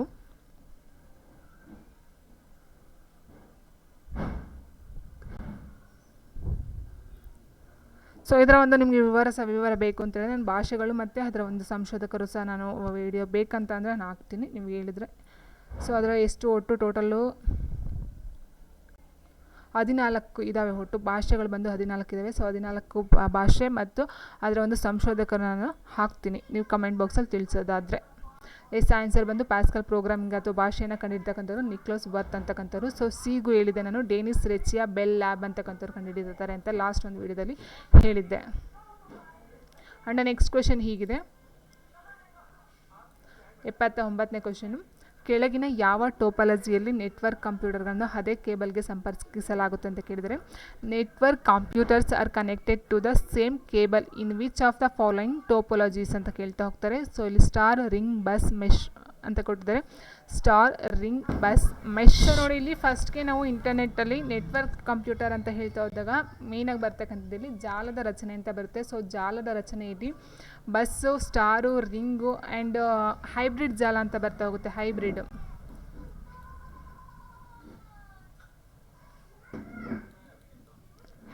ಜಾಲ ಅಥವಾ ಹೈಬ್ರಿಡ್ ಟೋಪೋಲಜಿ ಅಂತ ಬರ್ತಾ ಹೋಗುತ್ತೆ. ಸ್ಟಾರ್, ರಿಂಗ್, ಬಸ್ ಮತ್ತು ಹೈಬ್ರಿಡ್ ಅಂತ ಒಟ್ಟು 4 ಜಾಲಗಳು ಬರ್ತಾ ಹೋಗುತ್ತೆ. ಅದರಲ್ಲಿ ಫಸ್ಟು ಸ್ಟಾರ್ ಜಾಲ ಅಂತ ಹೇಳ್ತಾ ಹೋದಾಗ ಇಲ್ಲಿ ಹಬ್ ಸ್ವಿಚಸ್ನಿಂದ, ಅಂದರೆ ಇಟ್ ಮೀನ್ಸ್ ಕೆಲವೊಂದು ಇಲ್ಲಿ ಏನಿಟ್ಟಿರ್ತಾರೆ, ಇಲ್ಲೊಂದು ಹಬ್ ಸ್ವಿಚ್ಗಳನ್ನ ಇಟ್ಟಿರ್ತಾರೆ. ಸೊ ಇದರ ನಂತರ ಏನಾಗುತ್ತೆ, ಹೀಗೆ ಕಂಪ್ಯೂಟರ್ಗಳನ್ನ ಸೆಟ್ ಮಾಡ್ತಾ ಹೋಗಿರ್ತಾರೆ. ಸೊ ಈ ಥರ ಇಲ್ಲೊಂದು ಕಂಪ್ಯೂಟರು, ಇಲ್ಲೊಂದು ಕಂಪ್ಯೂಟರು, ಸೊ ಈ ಥರ ಕಂಪ್ಯೂಟರ್ನ ಯೂಸ್ ಮಾಡ್ತಾ ಹೋಗ್ತಾರೆ. ಸೊ ಇದನ್ನು ನಾವು ಏನಂತ ಹೇಳ್ತೀವಿ ಅಂದರೆ ಸ್ಟಾರ್ ಜಾಲ ಅಂತ ಹೇಳ್ತಾ ಹೋಗ್ತೀವಿ. ಇದರಲ್ಲಿ ಸ್ಟಾರ್ ಅಥವಾ ಸ್ವಿಚ್, ಹಬ್ ಸ್ವಿಚ್ನಿಂದ ಯೂಸ್ ಮಾಡ್ತಕ್ಕಂಥದ್ದು. ಇಲ್ಲಿ ಏನಂತ ಹೇಳಿದ್ರೆ, ಒಂದು ಕಂಪ್ಯೂಟರ್ ಏನೋ ಹಾಳಾದರೆ ಬೇರೆ ಕಂಪ್ಯೂಟರ್ಗೆ ಯಾವುದೇ ತೊಂದರೆ ಆಗೋದಿಲ್ಲ. ಸೊ ಆಲ್ಮೋಸ್ಟ್ ಅಲ್ಲ ಅದರ ಪಾಡ್ಗವು ಕೆಲಸನ ನಿರ್ವಹಿಸ್ತಾ ಹೋಗ್ತವೆ. ಆ್ಯಂಡ್ ಇನ್ನು ಇಲ್ಲಿ ರಿಂಗ್ ಅಂತ ಹೇಳಿದಾಗ ಈ ಥರ ರಿಂಗ್ ಮೀನ್ಸ್ ನಿಮ್ಗೆ ಗೊತ್ತಿದೆ. ಸೊ ಈ ಥರ ಸರ್ಕಲ್ ಟೈಪಲ್ಲಿ ಹೋಗ್ತಾ ಹೋಗುತ್ತೆ. ಸೊ ಇಲ್ಲೊಂದು ಕಂಪ್ಯೂಟರ್ ಇಟ್ಟಿರ್ತಾರೆ, ಇಲ್ಲೊಂದು ಕಂಪ್ಯೂಟರು ಇಲ್ಲೊಂದು ಕಂಪ್ಯೂಟರ್ ಇಟ್ಟಿರ್ತಾರೆ. ಸೊ ಏನಾದ್ರು ಒಂದು ಕಂಪ್ಯೂಟರ್ಗೆ ಏನಾದರೂ ಪ್ರಾಬ್ಲಮ್ ಆಯಿತು ಅಂದರೆ ಮಿಕ್ಕಿದಕ್ಕಂಥ ಎಲ್ಲ ಗಣಕಯಂತ್ರಗಳು ಕೆಲಸವನ್ನು ಮಾಡೋದಿಲ್ಲ. ಸೊ ಅದು ರಿಂಗ್ ಜಾಲ ಆಗುತ್ತೆ. ಆ್ಯಂಡ್ ನೆಕ್ಸ್ಟ್ ಬಸ್ ಜಾಲ ಅಂತ ಹೇಳಿದಾಗ ಒಂದು ಲೈನ್ ವೈರ್ ಹಿಂಗೆ ಹೋಗುತ್ತೆ. ಸೊ ಇದರಲ್ಲಿ ಇಲ್ಲೊಂದು ಈ ಥರ ಕಂಪ್ಯೂಟರ್ಗಳನ್ನ ಸೆಟ್ ಮಾಡ್ತಾ ಹೋಗ್ತಾರೆ. ಸೊ ಇಲ್ಲೂ ಸಹ ಒಂದು ಕೇಬಲ್ ಏನೋ ಸ್ವಲ್ಪ ಸ್ಟ್ರಕ್ ಆಯಿತು, ಏನೋ ಪ್ರಾಬ್ಲಮ್ ಆಯಿತು ಅಂದರೆ ಮಿಕ್ಕಿದಕ್ಕಂಥ ಯಾವುದೇ ಒಂದು ಕಂಪ್ಯೂಟರ್ಸ್ಗಳು ವರ್ಕನ್ನು ಮಾಡೋದಿಲ್ಲ. ಸೊ ಆದರೆ ಇಲ್ಲಿ ಕೇಳೋದೇನು, ಕೆಳಗಿನ ಯಾವ ಟೋಪಾಲಜಿಯಲ್ಲಿ ನೆಟ್ವರ್ಕ್ ಕಂಪ್ಯೂಟರನ್ನು ಅದೇ ಕೇಬಲ್ಗೆ ಸಂಪರ್ಕಿಸಲಾಗುತ್ತದೆ ಅಂತ ಕೇಳಿದರೆ, ಸೊ ಆನ್ಸರ್ ಬಂದು ಆಪ್ಷನ್ 2 ಎಂದರೆ ರಿಂಗ್ ಅಂತಕ್ಕಂಥದ್ದು. ಸೊ ಅದು ಸರಿಯಾಗಿರ್ತಕ್ಕಂಥ ಉತ್ತರ ಆಗ್ತಾ ಹೋಗುತ್ತೆ. And so bus, ring almost ಅಲ್ಲಿ ಎಲ್ಲದಕ್ಕೂ ವೈರ್ ಕನೆಕ್ಷನ್ ಇರುತ್ತೆ. ಯಾಕಂತ ಅಂದರೆ ಇಲ್ಲಿ ಈ ರಿಂಗ್ ಅಂತಕ್ಕಂಥದ್ದು ಏನಿದೆ, ಸೊ ರಿಂಗಿಗೂ ಸಹ 4 5 ಎಕ್ಸ್ಟ್ರಾ ಜೋಡಿಸ್ಬೋದು. ರಿಂಗ್ಸ್ ಟೈಪಲ್ಲಿ, ಸರ್ಕಲ್ ಟೈಪಲ್ಲಿ ಹಾಕಿ ಅದಕ್ಕೆ ವೈರ್ ಕನೆಕ್ಷನ್ನ ಕೊಡ್ತಾ ಹೋಗ್ತಾರೆ. ಸೊ ಅಲ್ಲೂ ಕೇಬಲ್ ಬರುತ್ತೆ. ಆ್ಯಂಡ್ ಇನ್ನು ಸ್ಟಾರ್ ಅಂತ ಹೇಳಿದಾಗ ಸ್ಟಾರಲ್ಲಿ ಮಧ್ಯ ಒಂದು ಇದನ್ನ ಸ್ವಿಚ್ ಬಾಕ್ಸ್ ಇಟ್ಟು ಅದಕ್ಕೆ ಆದಂಥ ಒಂದು ಕಂಪ್ಯೂಟರ್ಗಳನ್ನ ಸೆಟ್ ಮಾಡ್ತಾ ಹೋಗ್ತಾರೆ. ಇಲ್ಲಿ ಯಾವುದೇ ಪ್ರಾಬ್ಲಮ್ಸ್ ಆಗೋದಿಲ್ಲ. ಆದರೆ ಇಲ್ಲಿ ಬಸ್ ಅಂತಕ್ಕಂಥದ್ದು ಏನಿದೆ, ಸೊ ಬಸ್ಸಲ್ಲಿ ನಾನು ಹೇಳಿದಾಗೆ ಒಂದು ವೈರ್ ಕನೆಕ್ಷನ್ನ ಕೊಡ್ತಾರೆ, ಕೇಬಲ್ ಕನೆಕ್ಷನ್, ಅದಕ್ಕೆ ಹಲವಾರು ಕಂಪ್ಯೂಟರ್ಗಳನ್ನ ಸೆಟ್ ಮಾಡ್ತಾ ಹೋಗ್ತಾರೆ. ಇಲ್ಲಿ ಏನೇ ಕೇಬಲ್ ವೈರ್ಗೆ ಸ್ವಲ್ಪ ಪ್ರಾಬ್ಲಮ್ ಆದ್ರೂ ಸಹ ಫುಲ್ ಕಂಪ್ಯೂಟರ್ಗಳು ವರ್ಕನ್ನು ಮಾಡೋದಿಲ್ಲ. ಸೊ ಇಲ್ಲಿ ಮೇಯ್ನಾಗಿ ಇಲ್ಲಿ ಕಂಪ್ಯೂಟರ್ ಕೇಬಲ್ ವೈರ್ಗಳನ್ನು ಇಲ್ಲಿ ಸೆಟ್ ಮಾಡ್ತಾ ಹೋಗ್ತಾರೆ. ನೋಡಿ, ಇಲ್ಲಿ ನಾನು ಹೇಳಿದಾಗೆ ಇಲ್ಲಿ ಕೇಬಲ್ ವೈರ್ಗಳನ್ನು ಸೆಟ್ ಮಾಡಿ ಇಲ್ಲಿ ಕಂಪ್ಯೂಟರ್ಗಳನ್ನ ಜೋಡಿಸ್ತಾ ಹೋಗ್ತಾರೆ. ಸೊ ಹಾಗಾಗಿ ಇಲ್ಲಿ ಆನ್ಸರ್ ನಮಗೆ ಹೇಳ್ತಾ ಹೋದಾಗ ಬಸ್ ಜಾಲ, ಇಟ್ ಮೀನ್ಸ್ ಬಸ್ ಅಂದರೆ ನಿಮ್ಗೆ ಗೊತ್ತಿರ್ಬೋದು, ಈ ಥರ ಹೋಗಿರುತ್ತೆ ಬಸ್ಸು ಅಲ್ವಾ, ಈ ಥರ ಇರುತ್ತೆ ಬಸ್ಸು, ಈ ಥರ. ಸೊ ಇದು ಬಸ್ ಜಾಲ ಅಂತ ಹೇಳ್ತೀವಿ. ಇಲ್ಲಿ ಕೇಬಲ್ ನೆಟ್ವರ್ಕ್ ಇರ್ತಕ್ಕಂಥದ್ದು. ಸೊ ಹಾಗಾಗಿ ಆನ್ಸರ್ ಬಂದು ಆಪ್ಷನ್ 3 ಬಸ್ ಅಂತಕ್ಕಂಥದ್ದು ಸರಿಯಾಗಿರ್ತಕ್ಕಂಥ ಉತ್ತರ ಆಗ್ತಾಗುತ್ತೆ. ಸೊ ಒಂದು ಕನ್ಫ್ಯೂಸ್ ಆಗಬೇಡಿ. ಸ್ಟಾರ್ ಅಂತ ಹೇಳಿದಾಗ ಒಂದು ಮಧ್ಯ ಸ್ವಿಚ್ ಬಾಕ್ಸ್ ಇರುತ್ತೆ, ಅದಕ್ಕೆ ಸಪ್ರೇಟು ಒಂದು ಸಿಸ್ಟಮ್ಗಳನ್ನ ಜೋಡಿಸ್ಕೊಂಡು ವರ್ಕನ್ನು ಮಾಡ್ತಾ ಹೋಗ್ತಾರೆ. ರಿಂಗ್ ಜಾಲ ಅಂತ ಹೇಳಿದಾಗ ರಿಂಗ್ ಟೈಪಲ್ಲಿ ಹಾಕ್ಕೊಂಡು ಮಾಡ್ತಾ ಹೋಗ್ತಾರೆ. ಬಟ್ ಇಲ್ಲಿ ಒಂದು ಸಿಸ್ಟಮ್ಗೆ ಪ್ರಾಬ್ಲಮ್ ಆದರೆ ಅಷ್ಟು ಸಿಸ್ಟಮ್ಗಳು ವರ್ಕ್ ಮಾಡೋದಿಲ್ಲ. ಆ್ಯಂಡ್ ಬಸ್ ಜಾಲ ಅಂತ ಹೇಳಿದಾಗ ಒಂದು ಕನೆಕ್ಷನ್ ವೈರ್ ಹೋಗುತ್ತೆ, ಕೇಬಲ್ ವೈರ್ ಹೋಗುತ್ತೆ, ಅದಕ್ಕೆ ಸಂಬಂಧಪಟ್ಟಂತೆ ಏನು ಮಾಡ್ತಾರೆ, ಹಲವಾರು ಕಂಪ್ಯೂಟರ್ಗಳನ್ನ ಸಿಸ್ಟಮ್ಗಳನ್ನ ಜೋಡಿಸ್ಕೊಳ್ತಾರೆ. ಬಟ್ ಇಲ್ಲಿ ಕೇಬಲ್ ವೈರನ್ನು ಸ್ವಲ್ಪ ಸ್ಟಕ್ ಆಯಿತು ಅಥವಾ ಏನಾರು ಆಯಿತು ಅಂದರೆ ಮಿಕ್ಕಿದಾಗಂಥ ಯಾವುದೇ ಕಂಪ್ಯೂಟರು ವರ್ಕ್ ಮಾಡೋದಿಲ್ಲ. ಸೊ ಈಗ ಈ ಕೆಳಗಿನ ಯಾವ ಟೋಪೋಲಜಿಯಲ್ಲಿ ನೆಟ್ವರ್ಕ್ ಕಂಪ್ಯೂಟರ್ಗಳನ್ನು ಅದೇ ಕೇಬಲ್ಗೆ ಸಂಪರ್ಕಿಸಲಾಗುತ್ತೆ ಅಂತ ಕೇಳಿದರೆ ಆನ್ಸರು ಆಪ್ಷನ್ 3 ಬಸ್ ಅಂತಕ್ಕಂಥದ್ದು. Network computers are connected to the same cable in which of the following topologies. So ಟೋಪೋಲಜಿಸಲ್ಲಿ ಬರ್ತಕ್ಕಂಥದ್ದು ಮೇಯ್ನಾಗಿ ಬಸ್ಸು, ರಿಂಗು, ಸ್ಟಾರ್ ಮತ್ತು ಹೈಬ್ರಿಡ್ ಅಂತಕ್ಕಂಥ 4 ಜಾಲಗಳು ಕಂಡುಬರ್ತವೆ. ಆ್ಯಂಡ್ ನೆಕ್ಸ್ಟ್ ಕ್ವೆಶನು,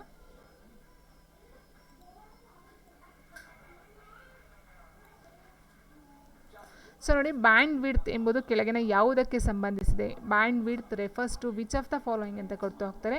ಒಂದು ಸಮಾನ ದರ್ಜೆ ನೆಟ್ವರ್ಕ್ ಸಂಗ್ರಹಿಸಬಹುದಾದ ಮಾಹಿತಿಯ ಮೊತ್ತ, ಒಂದು ನೀಡಿರುವ ಸಮಯದಲ್ಲಿ ಒಂದು ಸಂವಹನ ಮಾಧ್ಯಮವು ವರ್ಗಾಯಿಸಬಹುದಾದ ಮಾಹಿತಿಯ ಮೊತ್ತ, ಅನಲಾಗ್ ಸಂಜ್ಞೆ ಅಥವಾ ಸಂಕೇತಗಳನ್ನು ಡಿಜಿಟಲ್ ಸಂಜ್ಞೆ ಅಥವಾ ಸಂಕೇತಗಳಾಗಿಯೂ ಮತ್ತು ಡಿಜಿಟಲ್ ಸಂಜ್ಞೆ ಅಥವಾ ಸಂಕೇತಗಳನ್ನು ಅನಲಾಗ್ ಸಂಜ್ಞೆ ಅಥವಾ ಸಂಕೇತಗಳಾಗಿಯೂ ಪರಿವರ್ತಿಸುವಂಥ ಒಂದು ದರ ಅಂತ ಹೇಳ್ತಾ ಹೋಗ್ತಾರೆ. ಆ್ಯಂಡ್ ಒಂದು ಕ್ಷೇತ್ರದಲ್ಲಿ ಲ್ಯಾನ್ ಅಥವಾ ವ್ಯಾನ್ ಅನ್ನು ಅನುಷ್ಠಾನಗೊಳಿಸಲು ಅಗತ್ಯವಾದ ಕೇಬಲ್ನ ವೆಚ್ಚ ಅಂತ ಕೇಳ್ತಾ ಹೋಗ್ತಾರೆ. ಸೊ ನಾವು ಆನ್ಸರ್ನ ನೋಡ್ತಾ ಹೋದಾಗ ಇದಕ್ಕೆ ಆನ್ಸರ್ ಏನಂತಂದರೆ the amount of information A communication media can transfer in a given time. ಅಂದರೆ ಒಂದು ನೀಡಿರುವ ಸಮಯದಲ್ಲಿ ಒಂದು ಸಂವಹನ ಮಾಧ್ಯಮವು ವರ್ಗಾಯಿಸಬಹುದಾದಂಥ ಮಾಹಿತಿಯ ಮೊತ್ತವನ್ನು ಬ್ಯಾಂಡ್ ವಿಡ್ತ್ ಅಂತ ಹೇಳ್ತಾರೆ. ಸೊ ಒಂದು ನೀಡಿರುವ ಸಮಯದಲ್ಲಿ ಏನು ಸಮಯ ಕೊಟ್ಟಿರ್ತಾರೋ ಆ ಒಂದು ಸಮಯದಲ್ಲಿ ಆ ಒಂದು ಸಂವಹನ ಮಾಧ್ಯಮವನ್ಗೆ ವರ್ಗಾಯಿಸ್ತಕ್ಕಂಥ ಒಂದು ಮಾಹಿತಿಯ ಮೊತ್ತ. ಸೊ ಆನ್ಸರ್ ಬಂದು option 2. And next question, so 81ನೇ ಕ್ವೆಶನ್ ಹೀಗಿದೆ. ಈ ಕೆಳಗಿನಲ್ಲಿ ಯಾವುದು ಈ ಅಂಚೆ ವಿಳಾಸದ ಒಂದು ಭಾಗವಾಗಿಲ್ಲ ಅಂತ ಕೊಟ್ಟಿದ್ದಾರೆ. Which of the following cannot be a part of an email address? Yes.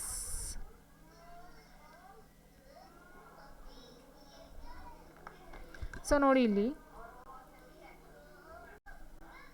So almost ಈ ಅಂಚೆ ವಿಳಾಸ ಅಂದರೆ ಏನು? ಎಲೆಕ್ಟ್ರಾನಿಕ್ ಮೇಲ್ ಅಂತಕ್ಕಂಥದ್ದು, ಎಲೆಕ್ಟ್ರಾನಿಕ್ ಮೇಲ್ ಅಡ್ರೆಸ್.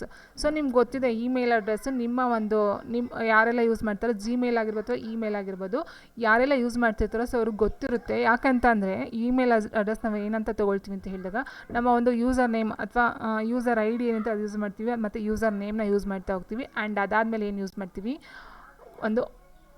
ಈ ಒಂದು ಸಂಕೇತನ ಯೂಸ್ ಮಾಡ್ತಾ ಹೋಗ್ತೀವಿ. ಆ್ಯಂಡ್ ಅದಾದಮೇಲೆ ಏನು ಮಾಡ್ತೀವಿ, gmail.com ಅಂತ ಯೂಸ್ ಮಾಡ್ತೀವಿ, gmail.com ಅಂತ ನಾವು ಯೂಸ್ ಮಾಡ್ತಾ ಹೋಗ್ತೀವಿ. ಸೊ ಅಲ್ವಾ? ಸೊ ನೋಡಿ ಇಲ್ಲಿ ನಮಗೇನಿದೆ, ಸೊ ಈ gmail.com ಅಂತಕ್ಕಂಥದ್ರಲ್ಲಿ ಈ ಒಂದು ಸಂಕೇತ ಇದೆ. ಓಕೆ, ಆ್ಯಂಡ್ ಪಾಯಿಂಟ್ ಏನಿದೆ, ಸೊ ಇದು ಸಹ ಪೀರಿಯಡ್, ಇದು ಸಹ ಇದೆ, @ ಮತ್ತು ಪೀರಿಯಡ್ ಆಯಿತು.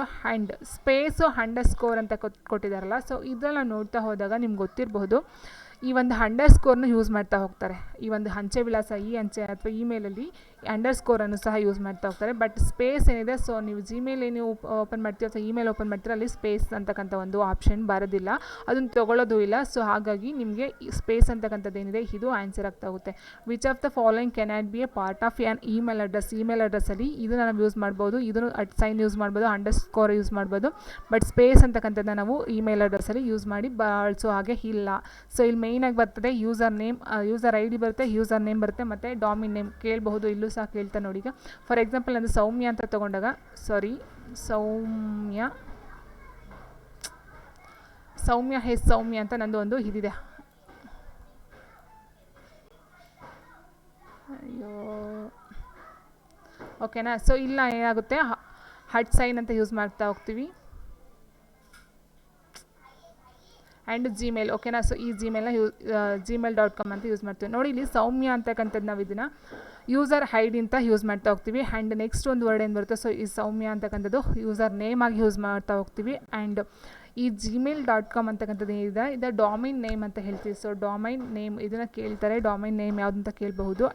ಸೊ ಅದನ್ನು ಮೇಲಾಗಿ ತಿಳ್ಕೊಳ್ತಾ ಹೋಗಿ. ಡೊಮೈನ್ ನೇಮ್ ಅಂತಂದರೆ ಜಿಮೇಲ್ ಅಥವಾ ಇಮೇಲ್ ಅಂತ ನಾವು ಯೂಸ್ ಮಾಡ್ತಾ ಹೋಗ್ತಿಲ್ಲ. ಸೊ ಅದನ್ನು ನಾವು ಡೊಮೈನ್ ನೇಮ್ ಅಂತ ಕನ್ಸಿಡರ್ ಮಾಡ್ತಾ ಹೋಗ್ತೀವಿ. ಸೊ ಇಷ್ಟು ಬಂದು ಇದರ ಒಂದು ಇನ್ಫಾರ್ಮೇಷನ್. ಆ್ಯಂಡ್ ಇದಕ್ಕೂ ಒಂದು ಇನ್ಫಾರ್ಮೇಷನ್ ಅಂತ ಅಂದರೆ ಇಲ್ಲಿ ಇಮೇಲ್ ಅಥವಾ ಅಂಚೆ ವಿಳಾಸ ಅಂದರೆ ಏನು ಅಂತ ಕೇಳಿದಾಗ ಗಣಕಯಂತ್ರದಲ್ಲಿ ಜಾಲದ ಮೂಲಕ ಸಂದೇಶ ಮತ್ತು ಫೈಲ್ಗಳನ್ನು ರವಾನೆ ಮಾಡ್ತಕ್ಕಂಥದ್ದು ಅಲ್ವಾ. ಸೊ ಗಣಕಯಂತ್ರದಲ್ಲಿ ಜಾಲದ ಇಟ್ ಮೀನ್ಸ್ ಇಂಟರ್ನೆಟ್ ಬೇಕಲ್ಲಿ, ವೈಫೈ ಬೇಕು, ಇಂಟರ್ನೆಟ್ ಏನೇ ಆಗಿರ್ಬೋದು, ಒಂದು ಆನ್ಲೈನ್ ಮೂಲಕ ನಾವು ಸಂದೇಶವನ್ನು ಅಥವಾ ಫೈಲನ್ನು ರವಾನೆ ಮಾಡ್ತಕ್ಕಂಥ ಒಂದು ವಿದ್ಯುನ್ಮಾನ ಅಂಚೆ ನಾವು ಈ ಅಂಚೆ ಅಂತ ಕರಿತಾ ಹೋಗ್ತೀವಿ ಅಥವಾ ಇಮೇಲ್ ಅಂತ ಕರಿತಾ ಹೋಗ್ತೀವಿ. ಸೊ ಇದನ್ನು ಫಸ್ಟ್ಗೆ ಈ ಇಮೇಲ್ ಅಂತಕ್ಕಂಥದ್ದು ಯಾವಾಗ ಜಾರಿಗೆ ಬರುತ್ತೆ ಅಂತ ಹೇಳಿದ್ರೆ 1971. 1971ರಲ್ಲಿ ರೇ ಟಾಮ್ ಲಿನ್ಸ್ ಅಂತಕ್ಕಂಥರು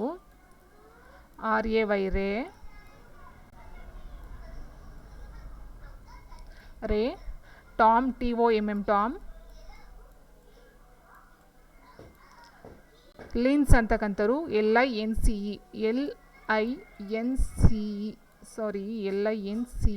ಲಿನ್ಸ್ ಅಂತಕ್ಕಂಥವ್ರು ಈ ಒಂದು ಹಟ್ ಸೈನ್ ಏನಿದೆ, ಸೊ ಇದನ್ನು ಫಸ್ಟ್ಗೆ ಕಂಡುಹಿಡಿತಾರೆ. 1971ರಲ್ಲಿ ರೇ ಟಾಮ್ ಲಿನ್ಸ್ ಅಂತಕ್ಕಂಥವ್ರು ಹಟ್ ಸೈನ್ ಅಂತಕ್ಕಂಥ ಈ ಒಂದು ಸೈನನ್ನು ಕಂಡುಹಿಡಿಯೋದ್ರ ಮೂಲಕ ಈ ಒಂದು ಇಮೇಲು ಜನ್ಮವನ್ನು ತಾಳುತ್ತೆ ಅಂತ ಹೇಳ್ತಾ ಹೋಗ್ತಾರೆ. ಸೊ ಅದನ್ನು ನೀವು ತಿಳ್ಕೊಳ್ತಾ ಹೋಗಿ. ಆ್ಯಂಡ್ ಫಸ್ಟ್ಗೆ ಈ ಒಂದು ಇಮೇಲ್ನ ಕಳಿಸ್ತವ್ರು ಯಾರು ಅಂತ ಹೇಳಿದ್ರೆ ಕ್ವೀನ್ ಎಲಿಜಬೆತ್. ಕೇಳಿರ್ಬೋದು ರಾಣಿ ನೀವು, ಕ್ವೀನ್ ಎಲಿಜಬೆತ್ ಅಂತಕ್ಕಂದ್ರೆ ಇವರು ಪ್ರಪ್ರಥಮವಾಗಿ ಇಮೇಲನ್ನು ಕಳಿಸಿದ್ದಂತೆ. ಸೊ ಇಷ್ಟು ಬಂದು ಇಮೇಲ್ನ ಒಂದು ಇನ್ಫಾರ್ಮೇಷನ್ನು. ಸೊ ಇದರಲ್ಲಿ ಮೇಯ್ನಾಗಿ CC ಕಾರ್ಬನ್ ಕಾಪಿ ಮತ್ತು BCC blind carbon copy, so ಅವೆರಡು ಮೇಯ್ನಾಗಿ ಇಲ್ಲಿ ಬರ್ತಕ್ಕಂಥದ್ದು. ಆ್ಯಂಡ್ ನೆಕ್ಸ್ಟ್ ನಾವು ನೋಡ್ತಾ ಹೋದಾಗ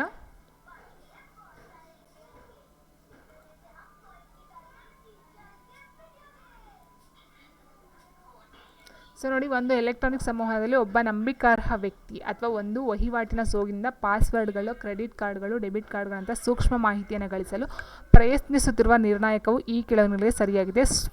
ಸ್ಪೂಫಿಂಗ್, ಫಿಶಿಂಗ್, ಸ್ಟಾಲ್ಕಿಂಗ್, ಹ್ಯಾಕಿಂಗ್ ಅಂತ ಕೊಟ್ಟಿದ್ದಾರೆ. Which of the following is A crucial activity attempting to acquire sensitive information such as passwords, credit cards, debit cards by masquerading as a trustworthy person or business in an electronic communication. Spoofing, phishing, stalking, hacking ಅಂತ ಕೊಟ್ಟಿದ್ದಾರೆ. So ನಿಮ್ಗೆ ಗೊತ್ತಿರ್ಬೋದು, almost ಅಲ್ಲೂ ಇದು use ಆಗಿರ್ತಕ್ಕಂಥ word. ಯಾಕಂದರೆ phone hack ಮಾಡ್ತಾರೆ, system hack ಮಾಡ್ತಾರೆ. ಸೊ ಹ್ಯಾಕ್ ಮಾಡಿ ಅಲ್ಲಿರ್ತಕ್ಕಂಥ ಇನ್ಫಾರ್ಮೇಷನ್ ಕಲೆಕ್ಟ್ ಮಾಡ್ತಾರೆ ಅಥವಾ ಅಮೌಂಟ್ನ ಅವರು ಇದಕ್ಕೆ ತೊಗೊಳ್ತಾರೆ. ಸೊ ಆ ಲಿಂಕ್ ಓದ್ಬೇಡಿ, ಈ ಲಿಂಕ್ ಓದ್ಬೇಡಿ, ಹ್ಯಾಕ್ ಮಾಡ್ತಾರೆ ಅಂತ ಹೇಳ್ತಾನೆ ಇದ್ದಾರೆ. ಸೊ ಹಾಗಾಗಿ ಆನ್ಸರು ಹ್ಯಾಕಿಂಗ್ ಅಂತಕ್ಕಂಥದ್ದು ಒಂದು ಸರಿಯಾಗಿರ್ತಕ್ಕಂಥ ಉತ್ತರ ಆಗ್ತಾ ಹೋಗುತ್ತೆ. ಸರಿನಾ. ಸೊ ಪಾಸ್ವರ್ಡ್ಗಳನ್ನ ಅಥವಾ ಕ್ರೆಡಿಟ್ ಕಾರ್ಡ್ಗಳಲ್ಲಿ ಪಾಸ್ವರ್ಡ್ನ ತಿಳ್ಕೊಂಡು ಏನು ಮಾಡ್ತಾರೆ, ಫೋನ್ಗಳ ಹ್ಯಾಕ್ ಮಾಡಿ ಟ್ರೇಸ್ ಮಾಡಿ ಅವರು ಒಂದು ಇನ್ಫಾರ್ಮೇಷನ್ ಕಲೆಕ್ಟ್ ಮಾಡಿಕೊಂಡು ಅವ್ರಿಗೆ ಬೇಕೋ ಹಾಗೆ ಮಿಸ್ಯೂಸ್ ಮಾಡ್ಕೊಳ್ತಾ ಹೋಗ್ತಾರೆ. ಆ್ಯಂಡ್ ನೆಕ್ಸ್ಟ್ ಕ್ವೆಶನು,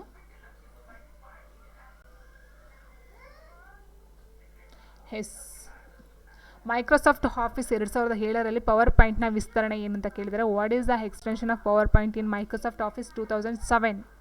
ಸೊ ನೋಡಿ, ನಾನು ಹೇಳಿದೆ ಮೈಕ್ರೋಸಾಫ್ಟ್ ಆಫೀಸಲ್ಲಿ ನಾವು ಯೂಸ್ ಮಾಡ್ತಕ್ಕಂಥದ್ದು ಏನಕ್ಕೆ ಅಂದರೆ, ಪವರ್ ಪಾಯಿಂಟ್ನ ಏನಕ್ಕೆ ಯೂಸ್ ಮಾಡ್ತೀವಿ ಅಂತ ಹೇಳಿದರೆ, ಅಲ್ಲಿ PPT ಅಥವಾ ಪ್ರೆಸೆಂಟೇಷನ್ನ ನಾವು ರೆಡಿ ಮಾಡೋದಕ್ಕೆ ಯೂಸ್ ಮಾಡ್ತೀವಿ. ಸೊ PPTನ ರೆಡಿ ಮಾಡೋದಕ್ಕೆ ಈ ಪವರ್ ಪಾಯಿಂಟ್ನ ಯೂಸ್ ಮಾಡ್ತಾ ಹೋಗ್ತೀವಿ. ಆದರೆ ಇಲ್ಲಿ ಕೊಟ್ಟಿರೋ ಕ್ವಶನ್ ಏನಂತ ಅಂದರೆ, ಪವರ್ ಪಾಯಿಂಟ್ನ ವಿಸ್ತರಣೆ ಏನು ಅಂತ ಕೇಳಿದರೆ point PPT, point PPTX, PTX ಅಂತ ಕೊಡ್ತಾ ಹೋಗ್ತಾರೆ. ಸೊ ಆನ್ಸರ್ ಬಂದು .PPTX ಅಂತಕ್ಕಂಥದ್ದು ಸರಿಯಾದಂಥ ಒಂದು ಉತ್ತರ ಆಗ್ತಾ ಹೋಗುತ್ತೆ. ಆಪ್ಷನ್ 2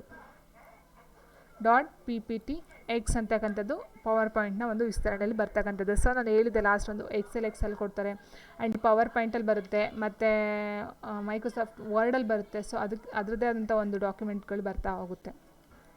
ಸೊ ಈಗ ಪವರ್ ಪಾಯಿಂಟ್ಗೆ ಬರ್ತಕ್ಕಂಥದ್ದು .pptx. What is the extension of power point in Microsoft office 2007 ಕೇಳಿದ್ದಾರೆ. ಸೊ ಅದರ ಆನ್ಸರ್ ಬಂದು option 2. And next question, MS power ಪಾಯಿಂಟ್ನಲ್ಲಿ ಕೀಬೋರ್ಡ್ನ ಯಾವ ಕೀಲಿಯನ್ನು ವ್ಯೂ ಸ್ಲೈಡ್ ಶೋಗೆ ಬಳಸಲಾಗುತ್ತದೆ? Which key on the keyboard can be use to view slide show in MS power point ಅಂತ ಕೊಡ್ತಾ ಹೋಗ್ತಾರೆ. ಸೊ ಪವರ್ ಪಾಯಿಂಟ್ನಲ್ಲಿ ನಾವು ಯಾವ ಒಂದು ಶಾರ್ಟ್ಕಟ್ನ ಯೂಸ್ ಮಾಡಿ ನಾವು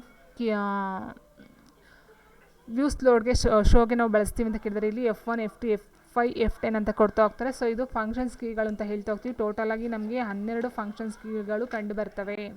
ಸೊ ಟೋಟಲಾಗಿ ಬರ್ತಕ್ಕಂಥದ್ದು 12 ಫಂಕ್ಷನ್ಸ್ ಕೀಗಳು. ಸೊ ಅದರಲ್ಲಿ ಪವರ್ ಪಾಯಿಂಟ್ನಲ್ಲಿ ಕೀಬೋರ್ಡ್ನ ಯಾವ ಕೀಲಿಯನ್ನು ವ್ಯೂ ಸ್ಲೈಡ್ ಶೋಗೆ ಬಳಸಲಾಗುತ್ತೆ ಅಂತ ಕೊಡ್ತಾ ಹೋಗ್ತಾರೆ. ಸೊ ಆನ್ಸರ್ ಬಂದು ಆಪ್ಷನ್ 3 F5 ಅಂತಕ್ಕಂಥದ್ದು ಸರಿಯಾಗಿರ್ತಕ್ಕಂಥ ಒಂದು ಉತ್ತರ ಆಗ್ತಾ ಹೋಗುತ್ತೆ.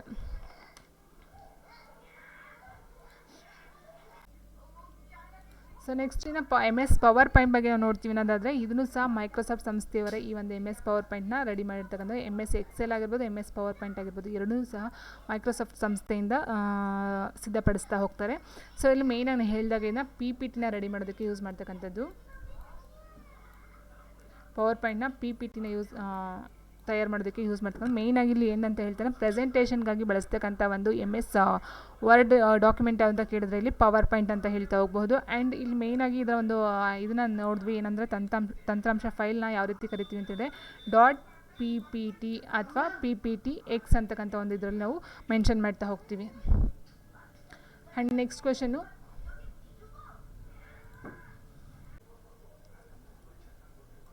ಸೊ ನೆಕ್ಸ್ಟ್ ಕ್ವೆಶನು, ಕೆಳಗಿನ ಹೇಳಿಕೆಗಳನ್ನು ಪರಿಗಣಿಸಿ. ಸಿ ಭಾಷೆಯು ಡೆನಿಸ್ ರಿಚಿರಿಂದ ಅಭಿವೃದ್ಧಿಗೊಳಿಸಲ್ಪಟ್ಟಿತು. B++ ಭಾಷೆಯು ಪಿಜೋನ್ ಸ್ಟಬ್ಸ್ ರಿಂದ ಅಭಿವೃದ್ಧಿಗೊಳಿಸಲ್ಪಟ್ಟಿತು. ಇದರಲ್ಲಿ ಯಾವ್ದು ಸರಿ ಅಂತ ಕೇಳಿದರೆ, consider the following statement. C language was developed by Dennis Richie.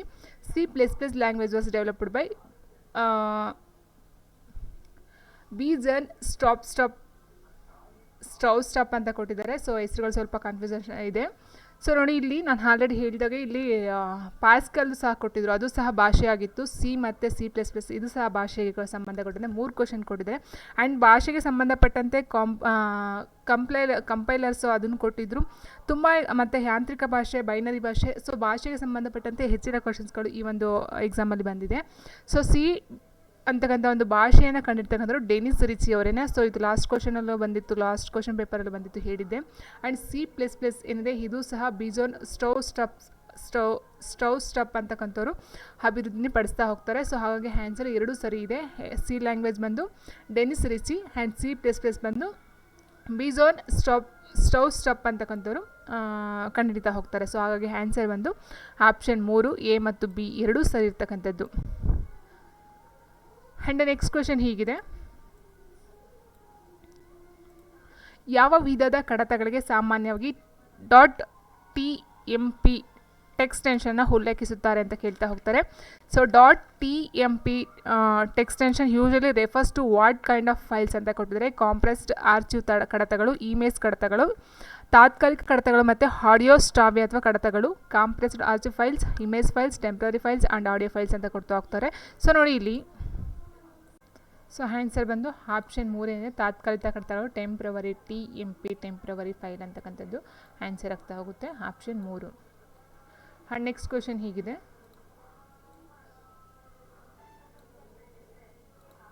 White hat ಎಂದರೆ ಯಾರು ಅಂತ ಕೇಳಿದರೆ, who is a white hat?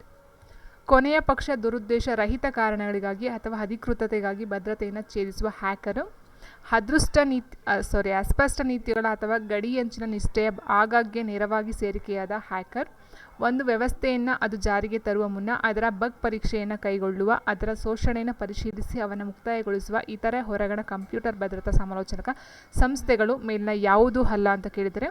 So answer white hat ಅಂತ ಹೇಳಿದರೆ ಕೊನೆಯ ಪಕ್ಷ ದುರುದ್ದೇಶ ರಹಿತ ಕಾರಣಗಳಿಗಾಗಿ ಅಥವಾ ಅಧಿಕೃತತೆಗಾಗಿ ಭದ್ರತೆಯನ್ನು ಭೇದಿಸುವ ಹ್ಯಾಕರ್ ಅಂತಕ್ಕಂಥದ್ದು ಆನ್ಸರ್ ಆಗ್ತಾ ಹೋಗುತ್ತೆ. Hacker who break security for authentic or at least non malicious reasons ಅಂತಕ್ಕಂಥದ್ದು ಉತ್ತರ ಆಗ್ತಾ ಹೋಗುತ್ತೆ. ಆ್ಯಂಡ್ ನೆಕ್ಸ್ಟ್ ಕ್ವೆಶನ್ ಹೀಗಿದೆ,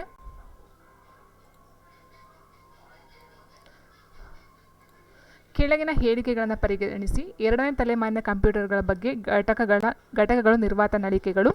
ಮೂರನೇ ತಲೆಮಾರಿನ ಕಂಪ್ಯೂಟರ್ಗಳಲ್ಲಿ ಬಳಕೆಯಾಗುವ ಮುಖ್ಯ ವಿದ್ಯುನ್ಮಾನ ಘಟಕಗಳು ಅಂತ ಹೇಳಿದರೆ ಸಮಗ್ರ ಸರ್ಕ್ಯೂಟ್ಗಳಾಗಿವೆ ಅಂತ ಕೊಡ್ತಾ ಹೋಗ್ತಾರೆ. ಸೊ ನೋಡಿ, ನಾನು ಫಸ್ಟು ಜನ್ರೇಷನ್ ಅಂತ ಹೇಳಿದಾಗ ಅಲ್ಲಿ ನಿರ್ವಾತ ನಳಿಕೆ ವ್ಯಾಕ್ಯೂಮ್ ಟ್ಯೂಬ್ಸ್ ಅಂತ ಬರ್ತಾ ಹೋಗುತ್ತೆ ಅಂತ ಹೇಳಿದ್ದೆ. ಸೊ ಇಲ್ಲಿ ಸೆಕೆಂಡ್ ಜನ್ರೇಷನ್ ಅಂತ ಹೇಳ್ತಾ ಹೋದಾಗ ಬರ್ತಕ್ಕಂಥದ್ದು ಮೇಯ್ನಾಗಿ ಟ್ರಾನ್ಸಿಸ್ಟರ್ ಅಂತ ಹೇಳ್ತೀವಿ. ಸೊ ಟ್ರಾನ್ಸಿಸ್ಟರು ಬಂದು ಎರಡನೇ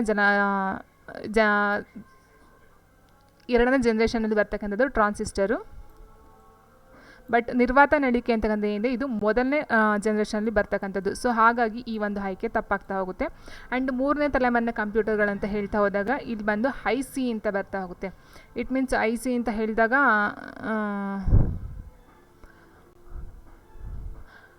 ಇದು ಡಾಟಾಬೇಸ್ ಮತ್ತು ಮ್ಯಾನೇಜ್ಮೆಂಟ್ಗೆ ಸಂಬಂಧಪಟ್ಟಂತೆ ಬರ್ತಾ ಹೋಗುತ್ತೆ. ವಿದ್ಯುನ್ಮಾನ ಘಟಕಗಳ IC ಅಂತಕ್ಕಂಥದ್ದು ಬರ್ತಾ ಹೋಗುತ್ತೆ. ಸೊ ಅದು ಬಂದು ಮೂರನೇ ಜನ್ರೇಷನ್ 1966ರಲ್ಲಿ ಬರ್ತಕ್ಕಂಥದ್ದು. ಸೊ ಎರಡನೇ ಜನ್ರೇಷನ್ ಬಂದು 1956ರಿಂದ 65ಕ್ಕೆ ಬರ್ತಾ ಹೋಗ್ತಕ್ಕಂಥದ್ದು. ಸೊ ಇಲ್ಲಿ ನಿಮಗೆ ಫಸ್ಟ್ ಅರ್ಥ ಆಗಬೇಕಾಗಿದೆ ಏನಂದರೆ ಒಂದನೇ ಜನ್ರೇಷನಲ್ಲಿ ನಿರ್ವಾತ ನಳಿಕೆ ವ್ಯಾಕ್ಯೂಮ್ ಟ್ಯೂಬ್ಸ್ ಅಂತಕ್ಕಂಥದ್ದು ಬರೆದು, ಎರಡನೇ ತಲೆಮಾರಲ್ಲಿ ಬರ್ತಕ್ಕಂಥದ್ದು ಟ್ರಾನ್ಸಿಸ್ಟರು, ಮೂರನೇ ತಲೆಮಾರಲ್ಲಿ ಬರ್ತಕ್ಕಂಥದ್ದು IC ಇಟ್ ಮೀನ್ಸ್ ವಿದ್ಯುನ್ಮಾನ ಘಟಕಗಳು ಅಂತಕ್ಕಂಥದ್ದು ಸಮಗ್ರ ಸರ್ಕ್ಯೂಟ್ಗಳಾಗಿ ಅಂತ ಏನು ಹೇಳ್ತೀವಿ. ಸೊ ಆ ಒಂದು ಪಾಯಿಂಟ್ ಬರ್ತಾ ಹೋಗುತ್ತೆ. ಸೊ ಹಾಗಾಗಿ ಆನ್ಸರು ಆಪ್ಷನ್ ಬಿ ಮಾತ್ರ ಸರಿ ಇರ್ತಕ್ಕಂಥದ್ದು. So consider the following statements ಅಂತ ಕೊಟ್ಟರೆ the chief components of the second generation computers were vacuum tubes, no vacuum tubes, only transistors, and the main electronic components used in the third generation computer were integrated circuits. Yes, ಇದು IC means integrated circuit ಅಂತ ಹೇಳ್ತಾ ಹೋಗ್ತೀವಿ. So ಇದು ಬಂದು third ಜನ್ರೇಷನಲ್ಲಿ ಕಂಡು ಬರ್ತಕ್ಕಂಥ ಒಂದು ಇದು. ಆ್ಯಂಡ್ ಇದು ಇನ್ನೊಂದೇನಂತ ಹೇಳಿದ್ರೆ ಫಸ್ಟ್ ನಿರ್ವಾತ ನಳಿಕೆ ಫಸ್ಟ್ ಜನ್ರೇಷನ್ ಏನು ಬರುತ್ತೆ ಅದರಲ್ಲಿ ಯಾಂತ್ರಿಕ ಭಾಷೆ ಬರುತ್ತೆ. ಫಸ್ಟ್ ಜನ್ರೇಷನ್ನು ಯಾಂತ್ರಿಕ ಭಾಷೆ ಬರುತ್ತೆ. ಸೆಕೆಂಡ್ ಜನ್ರೇಷನ್ ಏನು ಹೇಳಿದ್ವಿ ನಾವು ಟ್ರಾನ್ಸಿಸ್ಟರ್, ಅದ್ರಲ್ಲಿ ಬಂದು ಜೋಡಣಾ ಭಾಷೆ ಅಂತಕ್ಕಂಥದ್ದು ಬರ್ತಾ ಹೋಗುತ್ತೆ, ಜೋಡಣಾ ಭಾಷೆ. ಆ್ಯಂಡ್ ಥರ್ಡ್ ಜನ್ರೇಷನ್ ಏನಿದೆ IC ಇಂಟಿಗ್ರೇಟೆಡ್ ಸರ್ಕ್ಯೂಟ್ಸು ಅದರಲ್ಲಿ ಬಂದು ಉನ್ನತ ಭಾಷೆ ಅಂತಕ್ಕಂಥದ್ದು ಮೇಯ್ನಾಗಿ ಬರ್ತಕ್ಕಂಥ ಭಾಷೆಗಳು. ಸೊ 3 ನೋಡ್ಕೊಳ್ಳಿ. ಆ್ಯಂಡ್ ನೆಕ್ಸ್ಟ್ ಒಟ್ಟು ಬರ್ತಕ್ಕಂಥ 5 ಜನ್ರೇಷನ್ನು. ಸೊ 5 ಜನ್ರೇಷನ್ ಯಾವುದು ಅಂತ ಹೇಳಿದಾಗ ನಾವು ಫಸ್ಟ್ ಹೇಳಿದ್ವಿ ನಿರ್ವಾತ ನಳಿಕೆ ವ್ಯಾಕ್ಯೂಮ್ ಟ್ಯೂಬ್ಸು, ಸೆಕೆಂಡ್ ಬಂದು ಟ್ರಾನ್ಸಿಸ್ಟರು, ಥರ್ಡ್ ಬಂದು IQ integrated circuit, and fourth ಬಂದು ಮೈಕ್ರೋ ಪ್ರೊಸೆಸರ್. ಸೊ ಫೋರ್ತ್ ಮತ್ತು ಫಿಫ್ತ್ ಜನ್ರೇಷನಲ್ಲಿ ಮೈಕ್ರೋ ಪ್ರೊಸೆಸರ್ ಅಂತಕ್ಕಂಥದ್ದು ಬರ್ತಾ ಹೋಗುತ್ತೆ. ಸೊ ಆ್ಯಂಡ್ ಫಿಫ್ತಲ್ಲೇ ಮೇಯ್ನಾಗಿ ಬರ್ತಕ್ಕಂಥದ್ದು ಆರ್ಟಿಫಿಷಿಯಲ್ ಇಂಟೆಲಿಜೆಂಟ್ ಅಂತ ಹೇಳ್ತಾ ಹೋಗ್ತೀವಿ, ಕೃತಕ ಬುದ್ಧಿಮತ್ತೆ, ಅದು ಫಿಫ್ತ್ ಜನ್ರೇಷನ್ಗೆ ಮೇಯ್ನಾಗಿ ಬರ್ತಕ್ಕಂಥದ್ದು. ಬಟ್ ಫೋರ್ತು ಮತ್ತು ಫಿಫ್ತಲ್ಲಿ ಆಲ್ಮೋಸ್ಟ್ ಆಲ್ ಮೈಕ್ರೋ ಪ್ರೊಸೆಸರ್ ಅಂತಲೇ ಮೆನ್ಷನ್ ಮಾಡ್ತಾ ಹೋಗೋದು. ಸೊ ಇಷ್ಟು ಬಂದು ಜನ್ರೇಷನ್ಗೆ ಸಂಬಂಧಪಟ್ಟಂಥದ್ದು. ಆ್ಯಂಡ್ ಫೋರ್ತ್ ಮತ್ತು ಫಿಫ್ತಲ್ಲೂ ಸಹ ಉನ್ನತ ಭಾಷೆನೇ ಯೂಸ್ ಮಾಡ್ತಕ್ಕಂಥದ್ದು. ಆ್ಯಂಡ್ ನೆಕ್ಸ್ಟ್ ಕ್ವೆಶನು,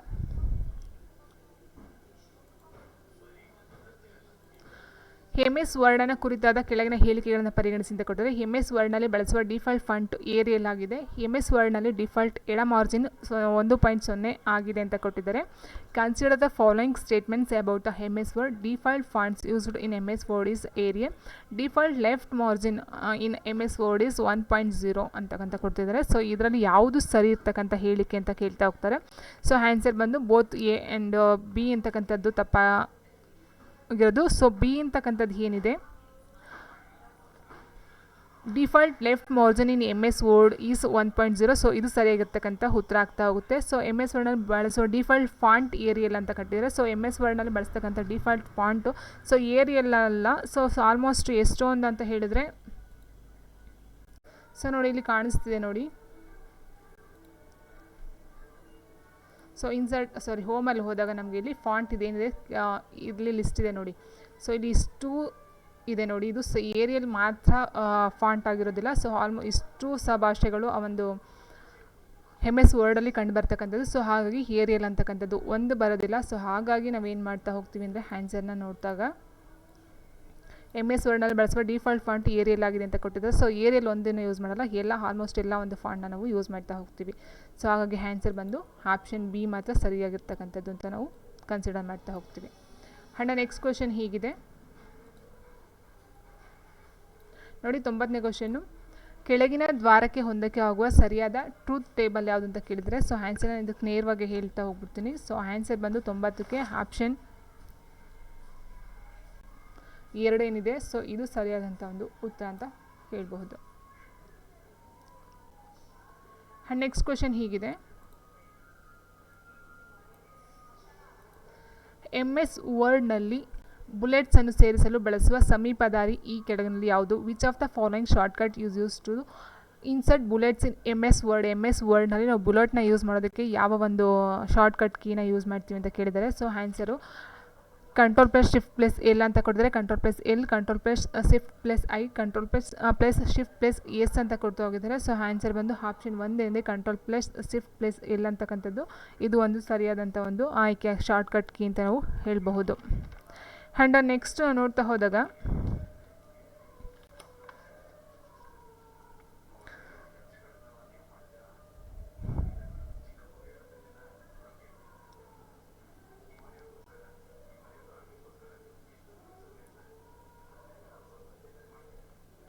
MS ವರ್ಡ್ನಲ್ಲಿ ಇನ್ಸರ್ಟ್ ಎಂಡ್ ನೋಟ್ ಎಂಬುದು ಎಲ್ಲಿರುತ್ತೆ ಅಂತ ಕೇಳಿದರೆ ಇನ್ಸರ್ಟ್ ಎಂಡ್ ನೋಟ್ ಅಂತಕ್ಕಂಥದ್ದು file menu, reference menu, mailings menu, design menu ಅಂತ ಕೊಡ್ತಾ ಹೋಗ್ತಾರೆ. Where do we find insert endnote ಅಂತಕ್ಕಂಥದ್ದು MS ವರ್ಡ್ನಲ್ಲಿ ಯಾವ ಒಂದು ಮೆನುನಲ್ಲಿ ಇರ್ತಕ್ಕಂಥದ್ದು file menu, reference menu, mailings menu and design menu. So ನಾನು ಆಲ್ರೆಡಿ ಹೇಳಿದಾಗೆ ನೋಡಿ ಇದು ಏನಿದೆ ಇದು MS ವರ್ಡ್ ಅಲ್ವಾ. ಸೊ ಇಲ್ಲಿ ಏನು ಕೊಟ್ಟಿದ್ದಾರೆ home, insert, page layout, reference, mailing, review, Foxit PDF ಅಂತ ಇದೆ. ಸೊ ಈ ಒಂದು ಮೆನುಗಳಲ್ಲಿ ಯಾವ ಒಂದು ಮೆನುನಲ್ಲಿ ಈ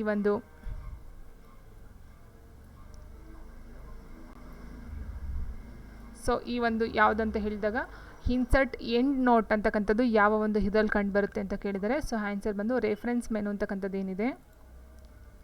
ಸೊ ಈ ರೆಫರೆನ್ಸ್ ಮೆನು ಅಂತಕ್ಕಂಥದ್ದು ಏನಿದೆ ಸೊ ಇದರಲ್ಲಿ ಇನ್ಸರ್ಟ್ ಎಂಡ್ ನೋಟ್ ನೋಡಿ ಇದು ಕಾಣಿಸ್ತಾ ಇದೆ ನೋಡಿ ಇಲ್ಲಿ insert end note, next end foot note.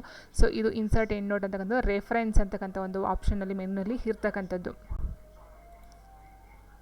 So answer ಬಂದು ಆಪ್ಷನ್ 2 ಸರಿಯಾಗಿರ್ತಕ್ಕಂಥ ಒಂದು ಉತ್ತರ ಆಪ್ಷನ್ 2. ಆ್ಯಂಡ್ ನೆಕ್ಸ್ಟ್ ಕ್ವೆಶನ್ ಹೀಗಿದೆ,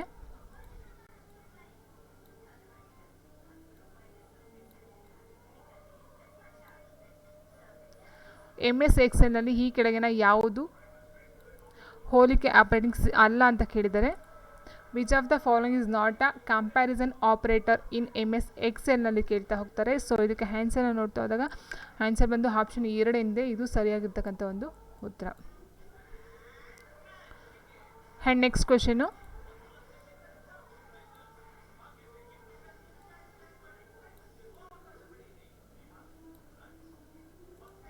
ಸೆಲ್ ರೇಂಜ್ F2 ನಿಂದ L12 ವರೆಗೆ ಸೆಲ್ ರೆಫರೆನ್ಸನ್ನು ಕೆಳಗಿನಲ್ಲಿ ಯಾವುದು ನೀಡುತ್ತದೆ ಅಂತ ಕೊಟ್ಟಿದ್ದಾರೆ. The cell reference for cell range F2 to L12 is given by which of the following. ಅಂದರೆ ಇಲ್ಲಿ ಎಲ್ಲ ಸೇಮ್ ಇದೆ ಬಟ್ ಇಲ್ಲಿ ಕೊಟ್ಟಿರ್ತಕ್ಕಂಥ ಚಿಹ್ನೆಗಳೇ ಇದೇನಿದೆ ಸೊ ಅದನ್ನು ಮಾತ್ರ ಚೇಂಜ್ ಮಾಡ್ತಾ ಹೋಗಿದ್ದಾರೆ. ಸೊ ಇಲ್ಲಿ ಯಾವ ಒಂದು ರೆಫರೆನ್ಸ್ ವ್ಯಾಪ್ತಿ ಬರುತ್ತೆ ಅಂತ ಕೇಳ್ತಾ ಹೋಗ್ತಾರೆ. ಸೊ ಆನ್ಸರ್ ಬಂದು ಆಪ್ಷನ್ 3 ಏನಿದೆ F2 ಈಸ್ ಟು L12 ಇದು ಸರಿಯಾಗಿರ್ತಕ್ಕಂಥ ಒಂದು ಉತ್ತರ ಆಗ್ತಾ ಹೋಗುತ್ತೆ. ಆ್ಯಂಡ್ ನೆಕ್ಸ್ಟ್ ಇದು ಬಂದು ಸ್ವಲ್ಪ ದೊಡ್ಡದಿದೆ ಎಷ್ಟು ಕಾಣಿಸುತ್ತೆ ಅಂತ ಗೊತ್ತಿಲ್ಲ. ಶಾರ್ಟ್ಕಟ್ ಕೀಸ್ಗಳನ್ನ ಕೇಳ್ತಾ ಹೋದರೆ MS ಫಂಕ್ಷನ್ ಕೀ ಶಾರ್ಟ್ಕಟ್ ಪಟ್ಟಿ 2ರಲ್ಲಿ ಕೊಟ್ಟಿದ್ದಾರೆ. ಸೊ ಹೀಗಾಗಿ ನಾವಿಲ್ಲಿ F1, F2, F3 ಏನಿದೆ ಇದರ ಒಂದು ಫಂಕ್ಷನ್ನ ನಾವು ಮ್ಯಾಚ್ ಮಾಡ್ತಾ ಹೋಗಬೇಕಾಗುತ್ತೆ. ಸೊ ನಮ್ಗೆ ಗೊತ್ತಿರುವಾಗೆ ಒಟ್ಟು 12 ಫಂಕ್ಷನ್ಸ್ ಕೀಗಳು ಇರ್ತಕ್ಕಂಥದ್ದು. ಸೊ ಇಲ್ಲಿ ನಾವು ನೋಡ್ತಾ ಹೋದಾಗ F1 ಏನಿದೆ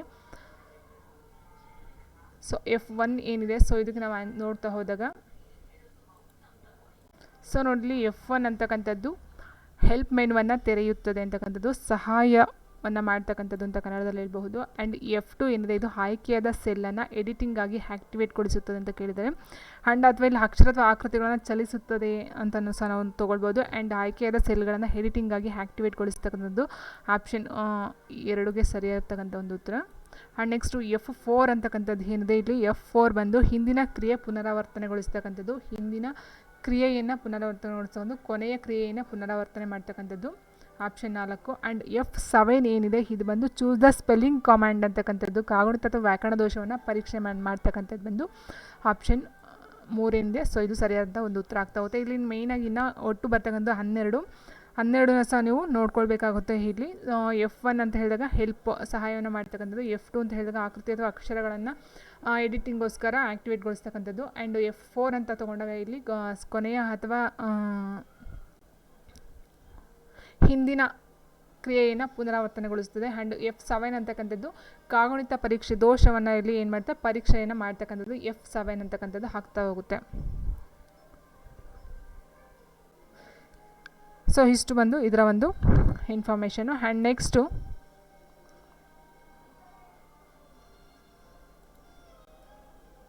ಈ ಕೆಳಗಡೆ ಯಾವುದು ಔಟ್ಪುಟ್ ಡಿವೈಸ್ ಅಲ್ಲ ಅಂತ ಕೇಳಿದರೆ which of the following is not on output device. So output device ಏನಂದರೆ ಕಂಪ್ಯೂಟರ್ ಅಥವಾ ಸಿಸ್ಟಮಿಂದ ನಮಗೆ ಹೊರಗಡೆಯನ್ನು ಇನ್ಫಾರ್ಮೇಷನ್ನ ತೊಗೊಳ್ತಕ್ಕಂಥದ್ದು. ಇಟ್ ಮೀನ್ಸ್ ನಮಗೆ ಸ್ಕ್ಯಾನರು, LCD, ಪ್ರಿಂಟರು, ಪ್ಲಾಟರ್ ಅಂತ ಕೊಡ್ತಾ ಹೋಗ್ತಾರೆ. ಸೊ ಆನ್ಸರ್ ಬಂದು ಇಲ್ಲಿ ಕೇಳಿದ್ದೇನೆ ಔಟ್ಪುಟ್ ಡಿವೈಸ್ ಅಲ್ಲ ಅಂತ ಕೇಳಿರೋದು.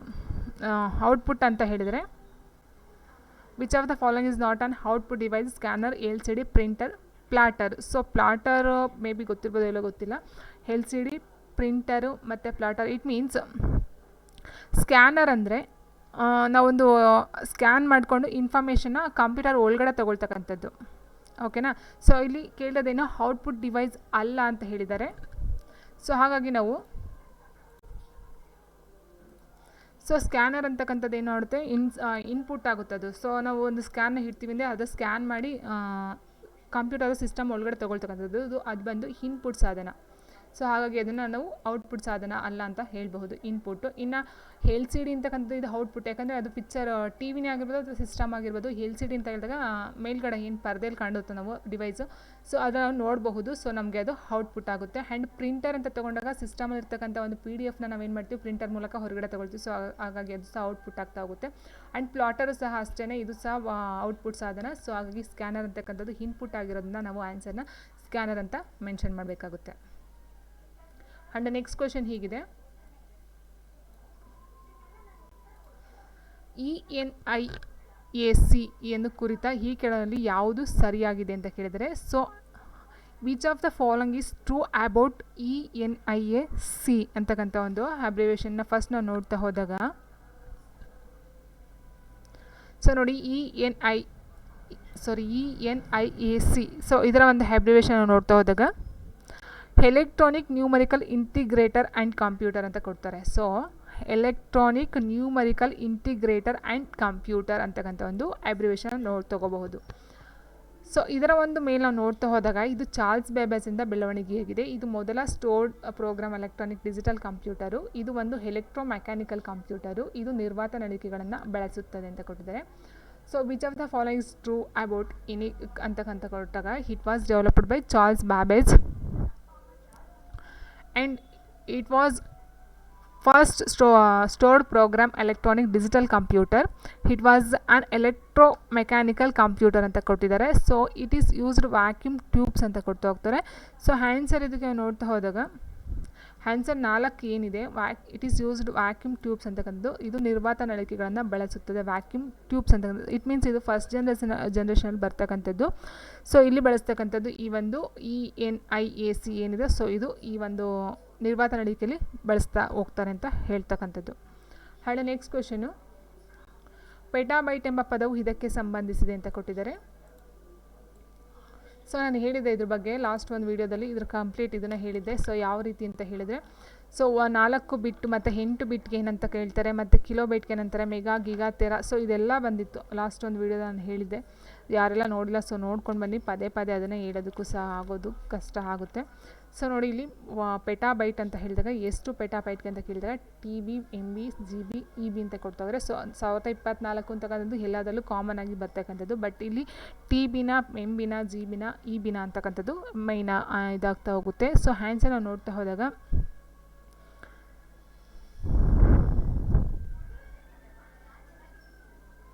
ಸೊ ನೋಡಿ PB ಅಂದರೆ ಹೇಳಿದ್ರೆ ಪೆಟಾಬೈಟ್. ಓಕೆನಾ. ಸೊ ಒಂದು ಪೆಟಾಬೈಟ್ಗೆ 1024 TB ಟೆರಾಬೈಟ್ಗಳು ಸಮ ಅಂತ ಹೇಳಬಹುದು. 1024 terabyte is equal to 1 PB. So ಇಲ್ಲಿ ನಾನು ಹೇಳ್ದಾಗೆ ಫಸ್ಟ್ಗೆ ಏನಾಗುತ್ತೆ ಅಂದರೆ ಕಿಲೋಬೈಟ್ ಬರುತ್ತೆ, ಕಿಲೋಬೈಟು. ಸೊ ಅದಾದಮೇಲೆ ಬರ್ತಕ್ಕಂಥದ್ದು ಮೆಗಾಬೈಟು. ಇಲ್ಲಿ ಗೀಗಾ ಕೊಟ್ಟಿದ್ದಾರೆ, ತಪ್ಪು, ಇದು ಉಲ್ಟಾ ಆಗಿರಬೇಕಾಯ್ತು.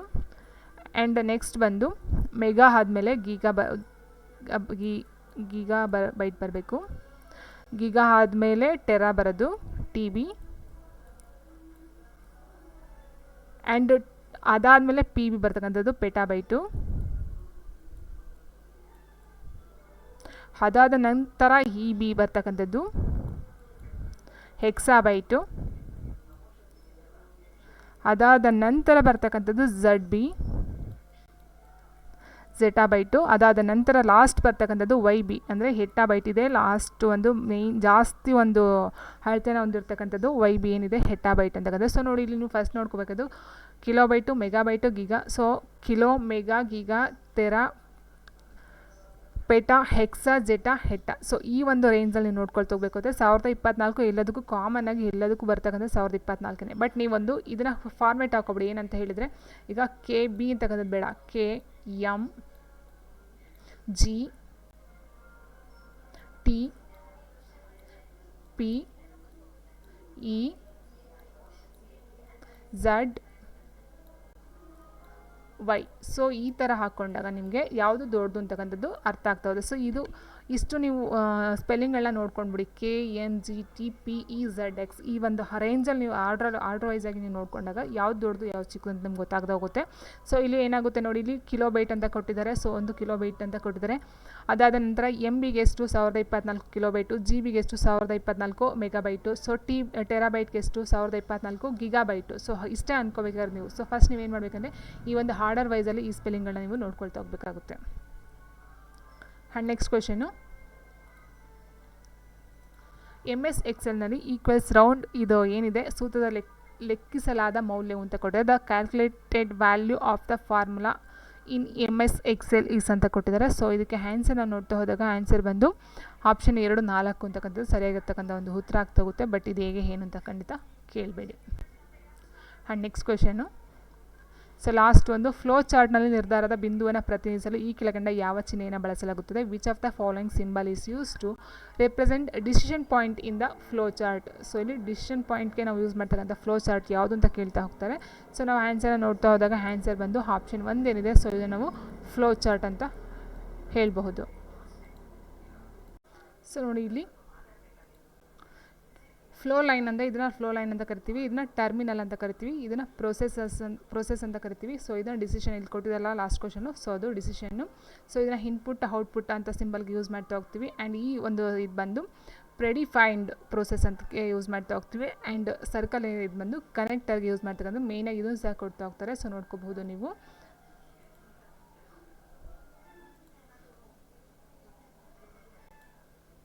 ಸೊ ನೋಡಿ ಫ್ಲೋ ಲೈನ್ ಬಂದು indicates the flow of logic by connecting ಸಿಂಬಲ್ಸ್ಗೆ ಯೂಸ್ ಮಾಡ್ತಾರೆ. ಆ್ಯಂಡ್ ಈ ಒಂದು ಸಿಂಬಲ್ ಬಂದು ಟರ್ಮಿನಲ್ಗೋಸ್ಕರ indicates the beginning and ending of flowchart. And process ಬಂದು ಈ ಒಂದು ಸಿಂಬಲ್ನ ಯೂಸ್ ಮಾಡ್ತಾ ಹೋಗ್ತಾರೆ. Use to represent arithmetic operations and data ಮ್ಯಾನಿಪುಲೇಷನ್ಸ್ಗೆ ಯೂಸ್ ಮಾಡ್ತಾ ಹೋಗ್ತಕ್ಕಂಥದ್ದು. ಆ್ಯಂಡ್ ಇದು ಬಂದು decision. So decision use to represent decision making between 2 or more ಆಲ್ಟರ್ನೇಟಿವ್ಗೆ ಯೂಸ್ ಮಾಡ್ತಕ್ಕಂಥದ್ದು. ಆ್ಯಂಡ್ ಈ ಒಂದು ಸಿಂಬಲ್ ಬಂದು input output use to represent input and output ಆಪರೇಷನ್ಸ್ಗೆ ಯೂಸ್ ಮಾಡ್ತಕ್ಕಂಥದ್ದು. ಆ್ಯಂಡ್ ಈ ಒಂದು ಸಿಂಬಲ್ ಏನಿದೆ ಇದು predefined process, show named process which is defined elsewhere ಅಂತಕ್ಕಂಥದ್ದು. ಆ್ಯಂಡ್ ಇದು ಬಂದು connector use to join different flow line ಅಂತಕ್ಕಂಥದ್ದು. ಸೊ ಇಷ್ಟು ಬಂದು ಸಿಂಬಲ್ಸ್ಗಳು ಮತ್ತು ಅದಕ್ಕೆ ಸಂಬಂಧಪಟ್ಟಂತೆ ಯೂಸಸ್ ಆಗಿರ್ಬೋದು ಆ್ಯಂಡ್ ನೇಮ್ಸ್ ಆಗಿರ್ಬೋದು. ಇಷ್ಟು ಬಂದು ಕ್ವಶನ್ಸ್ಗಳು ಕಂಪ್ಲೀಟ್ ಆಗ್ತಾ ಹೋಗುತ್ತೆ. ಸೊ ವಿಡಿಯೋ ಇಷ್ಟ ಲೈಕ್ ಮಾಡಿ, ಶೇರ್ ಮಾಡಿ, ಕಮೆಂಟ್ ಮಾಡಿ ಅಂತ ಹೇಳ್ತಾರೆ. ಎಷ್ಟು ಸಾಧ್ಯ ಅಷ್ಟು ಇನ್ಫಾರ್ಮೇಷನ್ ಕೊಡೋದಕ್ಕೆ ಟ್ರೈ ಮಾಡಿದ್ದೀನಿ. ಸೊ ಇಫ್ ಎನಿ ಡೌಟ್ಸು ನೀವು ಕಮೆಂಟ್ ಬಾಕ್ಸಲ್ಲಿ ತಿಳಿಸ್ಬೋದು. ಆ್ಯಂಡ್ ಇಷ್ಟ ಆದರೆ ಲೈಕ್ ಕೊಡಿ. Thank you.